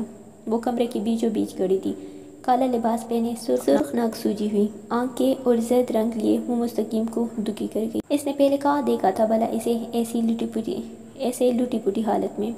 مس حریم، مستقیم نے اسے پکارا پر وہ سن ہی کہا رہی تھی۔ مس حریم، اس نے پھر سے پکارا پر وہ ٹس سے مس نہ ہوئی۔ مس حریم، اب کہ اس نے بال سے پکڑ کر اسے ہلایا تو وہ ہوش کی دنیا میں واپس لوٹی۔ مس حریم، آر یو اوکے؟ وہ اس کی حالت دیکھ کر پریشانی سے اس سے پوچھنے لگا۔ یس، آئی ایم فائن۔ وہ ہاتھ کی پشت سے اپنے گال پر بہنے والے آنسو پونچھ کر بولی۔ مستقیم نے اسے بازو سے پکڑ کر بیڈ کے کنارے بٹھایا اور پاس پڑی کرسی کھینچ کر اس کے سامنے بیٹھ گیا۔ حریم نے کوئی رد عمل نہیں دکھایا اور نظر جھکا کر اپنے ہاتھ کی لکیروں کو گوننے لگی۔ اس کی زندگی کیا ہو گئی تھی؟ ظالم وقت نے کیسا پلٹا کھایا تھا کہ اس سے اس کا سب کچھ چھین کر اسے حالات کے منجدار میں اکیلا چھوڑ دیا تھا۔ اس نے کب سوچا تھا کہ زندگی اتنی مشکل ہو جائے گی کہ اسے ایک اجنبی درندے نے اپنی عزت بچانے کی خاطر ایک اجنبی کا ہی سہارا لینا پڑے گا، شناسا اجنبی۔ مس حریم، کیا آپ مجھ سے شادی کریں گی؟ مستقیم کے سوال پر اس نے اپنا سر جھٹکے سے اٹھایا اور آنکھوں میں حیرت کا سمندر لیے اس کی جانب دیکھا۔ پر ایسے کیسے ہو سکتا ہے؟ وہ اب تک بے یقین تھی۔ کیوں؟ ایسا کیوں نہیں ہو سکتا؟ وہ الٹے سے سوال کرنے لگا۔ دیکھیے مس حریم، آج جو کچھ بھی ہوا اس کے بعد آپ کو اندازہ ہو ہی کیا ہوگا کہ اکیلی عورت کا یہاں جینا محال ہے۔ میں آپ کو وہاں اکیلا نہیں چھوڑ سکتا تھا، کسی صورت بھی نہیں۔ پر میں آپ کو بغیر کسی رشتے کے اپنے ساتھ بھی نہیں رکھ سکتا۔ میں نہیں چاہتا کہ کوئی آپ پر یا آپ کے کردار پر انگلی اٹھائے۔ میں ایک مرد ہوں، مجھ پر کوئی فرق نہیں پڑے گا، پر آپ کا جینا مشکل کر دیا جائے گا کیونکہ ہمارے معاشرے کا یہی المیہ ہے، اور ویسے بھی دو نامحرموں کا ایک ہی گھر میں رہنا غلط ہے۔ وہ اسے بہت نرمی سے سمجھا رہا تھا۔ اس کی باتیں سن کر حریم کا دل دھڑک اٹھا۔ اس کا دل اس لمحے خوش فہم ہو اٹھا تھا، پر یہ خوش فہمی مستقیم کی اگلی بات نے چٹکیوں میں ختم کر دی تھی۔ آپ کو اس وقت سہارے کی ضرورت ہے اور مجھے بھی۔ میری گرینڈ ماں میری شادی کروانا چاہتی ہے ہر حال میں۔ ہم لوگ شادی کر لیں گے تو میرا مسئلہ بھی حل ہو جائے گا اور آپ کا بھی۔ پھر جب ہم سیٹل ہو جائیں گے اور میری گرینڈ ماں بھی مطمئن ہو جائیں گی تو ہم اپنے راستے جدا کر لیں گے۔ یہ صرف ایک پیپر میرج ہوگی۔ آپ چاہیں تو میں کل ہی پیپر تیار کروا لیتا ہوں آپ کی تسلی کے لیے، اور پھر ہم کل ہی نکاح کر لیں گے۔ وہ اپنی بات کہہ کر چپ ہو گیا اور اس کے جواب کا انتظار کرنے لگا۔ اس کی بات سن کر حریم کے اندر چن سے کچھ ٹوٹا تھا۔ اس نے اپنے آنسو ضبط کیے اور بہت حوصلہ کر کے بولی، ٹھیک ہے، مجھے منظور ہے، میں آپ کا یہ احسان کبھی نہیں بھولوں گی۔ آپ جائیں اب پلیز، مجھے سونا ہے۔ وہ جانتی تھی کہ زیادہ دیر ضبط نہیں کر پائے گی، اس لیے اسے وہاں سے بھیجنا چاہا۔ وہ سر ہلا کر کچن کی طرف بڑھ گیا۔ جانتا تھا اس نے کچھ نہیں کہا ہوگا۔ مستقیم کے جانے کے بعد وہ تکیے میں منہ چھپا کر روتی، نہ جانے زندگی اب کون سا پلٹا کھانے والی تھی۔ وہ حسب معمول آج کالج کے بعد اکیڈمی آئی ہوئی تھی۔ فاتح کا ڈرائیور ہی اسے پک اینڈ ڈراپ دے رہا تھا۔ اس نے اعتراض کیا تھا اس بات پر، لیکن سارا بیگم نے اسے چپ کروا دیا تھا۔ آج سے ٹھیک 2 ہفتے کے بعد ایگزام شروع ہو رہے تھے۔ آج کل وہ زیادہ وقت پڑھائی کو ہی دے رہی تھی۔ ابھی بھی پوری اکیڈمی تقریباً خالی ہو چکی تھی۔ وہ کیمسٹری اور بایو کا سمجھ چکی تھی، اب فزکس کی بک کھول کر بیٹھی تھی۔ آج فاتح کو دیر ہو گئی تھی آنے میں، وہ کسی ضروری کام سے گیا ہوا تھا، ورنہ اس وقت تک دعا گھر پہنچ جاتی تھی۔ وہ سارا بیگم کو کال کر کے بتا چکی تھی اپنے دیر سے آنے کا۔ ابھی وہ ایک سوال حل کر رہی تھی جب فاتح نے اسے مخاطب کیا، کتنا رہ گیا آپ کا؟ اب تو شام بھی ہو چکی ہے۔ آپ ایسا کریں، یہ سب جلدی سے وائنڈ اپ کریں، باقی ہم کل کریں گے۔ وہ اسے کہہ کر اپنے موبائل میں ای میل چیک کرنے لگا۔ سر آپ بس مجھے یہ والا سوال سمجھا دیں، مجھے گھر جا کر اس کی پریکٹس کرنی ہے، باقی پھر کل کر لوں گی۔ وہ گال کو چوتی، لٹ کو کان کے پیچھے اڑستی، جھکی نظروں اور مدھم لہجے میں بولی، تو وہ اس کے پاس آ کر اسے سوال سمجھانے لگا۔ دعا کرسی پر بیٹھی تھی، آگے میز پڑا تھا جس پر دعا کی کتابیں کھلی پڑی تھی۔ دعا کتاب پر جھکی ہوئی تھی اور فاتح اس کی کرسی کے بالکل پاس کھڑا، نظریں کتاب کی بجائے دعا کے چہرے پر جما کر اسے سوال سمجھا رہا تھا۔ دعا کے بالوں سے اٹھتی بھینی بھینی خوشبو اسے مدہوش کر رہی تھی۔ وہ بے اختیاری میں اپنا دایاں ہاتھ دعا کے پیچھے کرسی کی پشت پر ٹکا گیا اور وہ دونوں اس بات کو بالکل فراموش کر چکے تھے کہ ساری اکیڈمی خالی ہو چکی ہے۔ وہ دعا کی نشاندہی پر ایک پوائنٹ کلیئر کرنے کے لیے تھوڑا سا جھکا۔ اسی وقت کمرے کا دروازہ داڑ سے کھلا تھا۔ دعا ایک دم ڈر کے مارے اپنی جگہ سے اچھلی تو اس کا سر فاتح کے سینے سے ٹکرایا۔ اندر آنے والے کریم عباس تھے اور ان کے پیچھے کھڑی ان کی لاڈلی سونیا۔ کریم عباس دہشتناک تیور لیے آگے بڑھے۔ اوہ، تو یہاں یہ پڑھائی ہوتی ہے بند کمرے میں؟ بے غیرت لڑکی شکل سے کتنی معصوم اور پارسا نظر آتی ہے، پر باپ کی آنکھیں موندتے ہی اپنی گھٹیا حرکتیں شروع کر دی اور استاد کے ساتھ ہی منہ کالا کرنا شروع کر دیا۔ خدا جانے بند کمرے میں کون سے گل چڑے اڑائے جاتے ہوں گے۔ وہ آنکھوں میں آنسو لے بے یقین سی کھڑی تھی۔ اس کے نام کے اپنے اس پر کتنی بڑی تہمت لگا رہے تھے۔ جس انسان کے نام کو اس کے نام کے ساتھ جوڑا جا رہا تھا وہ اس انسان کے لیے کتنا مقدس جذبہ رکھتی تھی۔ اس سے پہلے کہ وہ اپنے حق میں کچھ بولتی، کریم عباس کے بھاری ہاتھ کا تھپڑ اس کے گال پر لگا تو اس کا گال سنا اٹھا۔ تھپڑ کی شدت اتنی زیادہ تھی کہ وہ دان پان سی نازک سی لڑکی اونتے منہ زمین پر جا گئی۔ اس کا ہونٹ پھٹ گیا۔ اس کے گرنے پر وہ تڑپ کر آگے بڑھا۔ دعا اٹھے پلیز۔ فاتح نے آگے بڑھتے ہوئے اسے سہارا دینا چاہا۔ کریم عباس فاتح پر جپٹے اور اس پر تھپڑوں اور مکوں کی برسات کرتے ہوئے گالیاں بکنے لگا۔ وہ مزاحمت کیے بغیر ان کی مار اور لاتیں برداشت کرتا رہا۔ تایا ابا پلیز، آپ ان کے ساتھ ایسا نہ کریں، ان کا کوئی قصور نہیں۔ وہ بمشکل ہمت کرتی اٹھی اور کریم عباس کی منت کرنے لگی۔ وہ غصے میں اس کی طرف بڑھے تو وہ ان کی ٹوکروں کی زد میں آ گئی۔ اس کی سر کرسی کے کونے سے ٹکرایا تو وہ ہوش و حواس سے بیگانہ ہوتی چلی گئی۔ عشق و معشوقی کا بہت شوق تھا نا تمہیں؟ اب رہنا ہمیشہ اپنے محبوب کے ساتھ۔ آج سے یہ ہمارے لیے مر چکی ہے، اب ہماری زندگی میں اس کی کوئی جگہ نہیں۔ وہ غصے میں فاتح سے بول کر وہاں سے نکل گئے۔ فاتح شرمندگی اور ذلت کی اتھاہ گہرائی میں ڈوب گیا۔ اپنی اسی حالت میں گم بغیر اس معصوم وجود پر ایک نگاہ بھی ڈالے وہ وہاں سے نکلتا چلا گیا۔ وہ وہاں ہو کہ یا نہیں، یہ سوال بار بار اس کے دماغ میں آ رہا تھا۔ ڈرا دینے والی سردی میں وہ صرف ایک ٹراؤزر اور ہاف بازو والی سفید شرٹ میں ساکھ تو جامد بیٹھا تھا۔ چہرے پر نیل واضح تھے۔ یوں معلوم ہوتا تھا جیسے کسی نے چہرے پر تشدد کیا ہو۔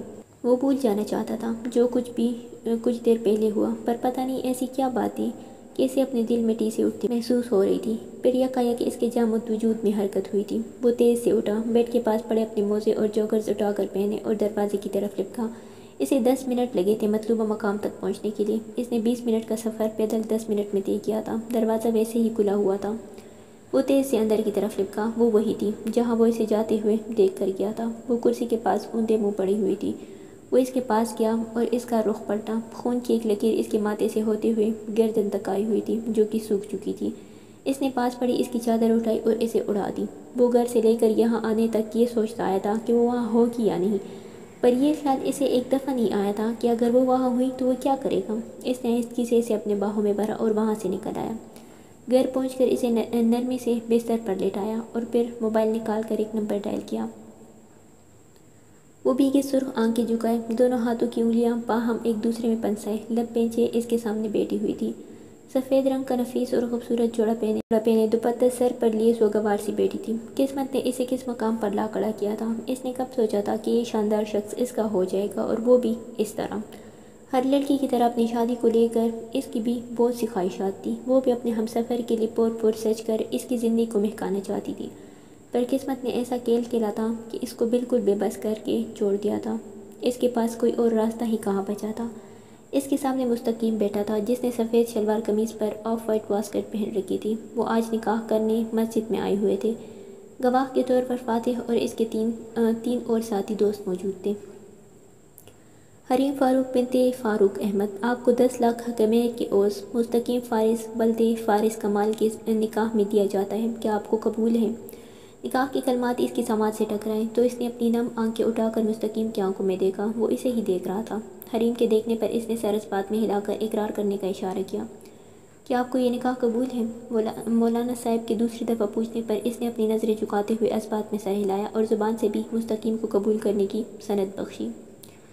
مستقیم سے پوچھا گیا تو اس نے بخوشی 3 دفعہ قبول ہے کہہ کر اسے اپنی زوجیت میں گیا۔ نکاح کے بعد اس کے دوستوں نے گلے لگ کر اس کو مبارکباد دی اور رخصت ہو گئے۔ ان کے جانے کے بعد مستقیم حریم کے پاس آیا اور اس کے کانپتے ہوئے سرد نم ہاتھوں کو اپنے ہاتھ میں جکڑ لیا اور اسے لیے ایک گاڑی کی طرف بڑھ گیا۔ وہ دونوں پورا راستہ خاموش رہے تھے۔ نہ ہی مستقیم نے کوئی بات کی تھی اور نہ ہی حریم نے۔ گاڑی بلڈنگ کے باہر رکی تو مستقیم باہر نکلا اور حریم کی سائڈ پر آ کر اس کے لیے دروازہ کھولا۔ اس کے باہر نکلتے مستقیم نے گاڑی لاک کی اور پھر سے اس کا ہاتھ تھام کر اپنے اپارٹمنٹ کی طرف بڑھ گیا۔ مستقیم نے اسے لا کر بیڈ روم میں کھڑا کیا اور اس کا ہاتھ چھوڑ دیا۔ حریم آر یو اوکے؟ مستقیم نے اسے کانپتے ہونٹ چباتے دیکھ کر پوچھا تو وہ بے ساختہ اس کے کندھے سے سر ٹکا کر ہچیو کے ساتھ رونے لگی۔ اس کی قربت پر مستقیم کا تیز دھڑکتا ہوا دل اچانک ساخت ہوا تھا۔ اس کے یوں قریب آ کر اپنے کندھے سے لگنے سے وہ بھی اختیار اپنی باہیں اس کی گرد پہ لا گیا۔ تھوڑی دیر رو چکنے کے بعد وہ شرمندہ ہوتی پیچھے ہوئی تو مستقیم نے بھی اسے اپنے حصار سے آزاد کر دیا تھا اور ہاتھ بڑھا کر اس کے آنسو پونچھنے لگا۔ کیوں رو رہی ہیں آپ؟ اپنے اس فیصلے پر پچھتا رہی ہے کیا؟ وہ دھڑکتے دل کے ساتھ پوچھنے لگا۔ نہیں ایسا نہیں، بس وہ مجھے اپنے پیرنٹس کی یاد آ گئی۔ اس نے اپنی ہچکیاں دباتے کہا تو وہ گہرا سانس بھر کر رہ گیا۔ وہ اس کی فیلنگز سمجھ سکتا تھا۔ اس کی نظر میں چاہے وقتی ہی صحیح پر اس کی زندگی کا نیا آغاز تھا۔ ہر لڑکی کی طرح اسے بھی اس موقع پر اپنے ماں باپ کی دعاؤں کی طلب تھی، پر وہ بیچاری تو ماں اور باپ دونوں کے ہی شفقت سایہ سے محروم ہو چکی تھی۔ پریشان نہ ہو آپ، وہ اللہ کی امانت لینا تو اس نے لے لی واپس، میں ہوں نا آپ کے ساتھ۔ اس کے آخری الفاظ پر اس نے مستقیم کی آنکھوں میں دیکھا تو وہ اس کی نظروں کا مطلب سمجھتا نظریں چرا گیا۔ آپ چینج کر لے اور فریش ہو جائے، میں دوسرے کمرے میں ہوں، آپ ایزی ہو کر سو جائے، اور کوئی بھی کام ہو اگر تو مجھے آواز دے دیجیے گا۔ اس کے کہنے پر وہ اقرار میں سر ہلا گئی تو وہ کمرے سے نکل کر دروازہ بند کر گیا۔ حریم نے ایک گہری سوگوار نگاہ شیشے میں نظر آتے اپنے دلکش سراپے پر ڈالی اور ایک سادہ سا سوٹ پکڑتی باتھ روم میں گھس گئی۔ فاتح نے کال کر کے سارا بیگم کو مختصراً کر کے بات بتائی اور انہیں لینے کے لیے ڈرائیور کو بھیج دیا۔ تھوڑی ہی دیر میں وہ پریشان صورت لیے اپارٹمنٹ میں داخل ہوئی اور کانپتی آواز میں فاتح کو پکارا۔ فاتح بیٹا، کہاں ہے میری دعا؟ جلدی بتاؤ، میرا دل بیٹھا جا رہا ہے۔ فاتح انہیں لیے چپ چاپ ایک کمرے کی طرف بڑھ گیا۔ وہ جیسے ہی کمرے میں داخل ہوئی ان کی نظر دعا پر پڑی تو ان کا دل جیسے کسی نے مٹھی میں لے لیا ہو۔ وہ تیز سے دعا کی طرف لپکی اور اس کے سرہانے بیٹھ کر اس کا سر اٹھا کر اپنی گود میں رکھ کر اس کا ماتھا چوما۔ اس کی پوجو جیسی بیٹی جس کو ان دونوں میاں بیوی نے کبھی روئی سے بھی نہیں مارا تھا، وہ کس حال میں پڑی تھی؟ گلابی رنگت بدل کر زرد ہو چکی تھی، لمبی پلکیں آنسو سے بھیگ کر جڑی ہوئی تھی اور اس کی نیلی کان سی آنکھوں پر پردہ ڈال گئی تھی۔ ایک گال پر تپڑ پڑنے سے نیل پڑ چکا تھا اور ماتھے پر دائیں طرف سفید پٹی لگی ہوئی تھی۔ میں آپ کو کیا کہوں کریم بھائی، میری پھول جیسی بچی کا کیا حال کر دیا؟ آپ کو ذرا سا بھی خیال نہیں آیا؟ میری معصوم بچی پر ذرا بھی ترس نہیں آیا؟ وہ روتی ہوئی کریم عباس پر افسوس کرنے لگی۔ مستقیم لب بینچے دروازے میں کھڑا تھا۔ ابھی تھوڑی دیر پہلے ڈاکٹر آ کر دعا کی مرہم پٹی کر گیا تھا۔ اس کے سوجے گال اور زخمی ماتھے کو دیکھ کر ڈاکٹر نے اس کو بھی پٹی کروانے کا کہا، پر وہ انکار کرتا ڈاکٹر کو رخصت کرایا تھا۔ کچھ سوچتے ہوئے سارا بیگم نے دعا کا سر تکیے پر رکھا اور اٹھ کر فاتح کے سامنے آ کر کھڑی ہو گئی۔ فاتح بیٹا، میری کتنی عزت ہے تمہاری نظر میں؟ ان کی پوچھنے پر فاتح نے سر اٹھا کر انہیں دیکھا اور ان کے دونوں ہاتھ تھام کر احترام سے ان کے ہاتھوں پر بوسہ دیا۔ میری ماں نہیں ہے اس دنیا میں اور میں نے آپ کو اپنی ماں کا ہی مقام دیا ہے اور میرے دل میں آپ کے لیے اتنی ہی عزت ہے جتنی اپنی سگی ماں کے لیے۔ میں نے پہلے دن سے ہی آپ کو اپنی ماں کی جگہ دی ہے۔ وہ ان کے ہاتھوں کو آنکھوں سے لگاتا ہوا بولا۔ ان کے لہجے میں اس کے لیے احترام ہی احترام تھا۔ جب سے دعا اکیڈمی جا رہی تھی تب سے ہی فاتح ان سے رابطے میں تھا۔ وہ دعا کی خیریت پوچھنے کے لیے ان سے بات کرتی تو اس کی فرما برداری اور احترام پر نہال ہو جاتی۔ انہیں ایسا لگتا جیسے وہ اس کا ہی بیٹا ہو۔ ان کی طبیعت کی خرابی پر وہ خود ان کو 2-3 مرتبہ ہسپتال بھی لے کر جا چکا تھا اور ان کے گھر کا چکر بھی لگا چکا تھا کافی مرتبہ، پر وہ ہمیشہ دعا کی غیر موجودگی میں آتا اور سارا بیگم نے بھی اس بات کا دعا سے ذکر نہیں کیا تھا، اس لیے وہ اس بات سے ناواقف تھی۔ اگر مجھے ماں سمجھتے ہو تو میری ایک بات مانو گے؟ وہ بہت امید سے اس کی طرف دیکھتے اس سے پوچھ رہی تھی۔ آپ حکم کریں، وہ اس کے سامنے سر جھکا کر بولا۔ میری دعا سے نکاح کر لو فاتح، وہ اس کے سر پر دھماکہ کرتی بولی۔ پر میں کیسے؟ دیکھیں آنٹی، آپ پلیز جذباتی ہو کر نہ سوچیں، آپ ٹھنڈے دماغ سے سوچ سمجھ کر فیصلہ کریں۔ وہ بہت چھوٹی اور نہ سمجھ ہے اور عمر میں بھی کافی چھوٹی ہے مجھ سے، یہ ظلم ہے اس کے ساتھ، وہ بے چینی سے بولا۔ ہاں یہ سچ تھا کہ اسے دعا سے پہلی نظر میں محبت ہوئی تھی اور محبت کا یہ بیج وقت گزرنے کے ساتھ ساتھ ایک تناور درخت میں تبدیل ہو چکا تھا، پر اس نے کبھی اپنی محبت حاصل کرنے کا نہیں سوچا تھا۔ اس نے تو بے عرض ہو کر بے لوث محبت کی تھی دعا سے۔ دل کے سکون اور آنکھوں کی ٹھنڈک کے لیے اس کا دیدار ہی کافی تھا فاتح کے لیے۔ دیکھو فاتح، تم کریم بھائی اور ان کی فیملی کو نہیں جانتے، اب تک تو وہ پوری سوسائٹی میں دعا کو بد کردار بنا کر بدنام کر چکے ہوں گے۔ میری دعا بہت معصوم ہے فاتح، وہ یہ سب نہیں جھیل سکے گی۔ میری زندگی کا کوئی بھروسہ نہیں، میں اکثر ہی بیمار رہتی ہوں، اب کسی روز ہمیشہ کے لیے آنکھیں بند کر گئی اگر تو میری دعا کا کیا ہوگا؟ میں اسے ایک مضبوط سہارا دینا چاہتی ہوں اور میرے لیے وہ مضبوط سہارا صرف تم ہی ہو۔ کیا کرو گی میری بیٹی سے شادی؟ وہ اسے تمام حقائق سے آگاہ کرتی آنکھوں میں امید کے لیے وعدے سے جواب طلب کر رہی تھی۔ ٹھیک ہے، میں اس شادی کے لیے تیار ہوں، جیسا آپ کہیں گی ویسا ہی ہوگا، پر آپ پلیز دعا کی رضامندی معلوم کر لیجیے گا پہلے، میں نہیں چاہتا کہ اس کے ساتھ زیادتی ہو کوئی۔ وہ اپنی بات مکمل کرتا باہر کی طرف بڑھ گیا اور نکاح کی ضروری کارروائی کا انتظام کرنے لگا۔ کچھ دیر میں دعا ہوش میں آ گئی اور سارا بیگم نے نہ جانے اسے کیا کہہ کر راضی کیا تھا کہ ٹھیک گھنٹہ بعد وہ دعا حیدرآباد سے دعا فاتح ابراہیم بن چکی تھی۔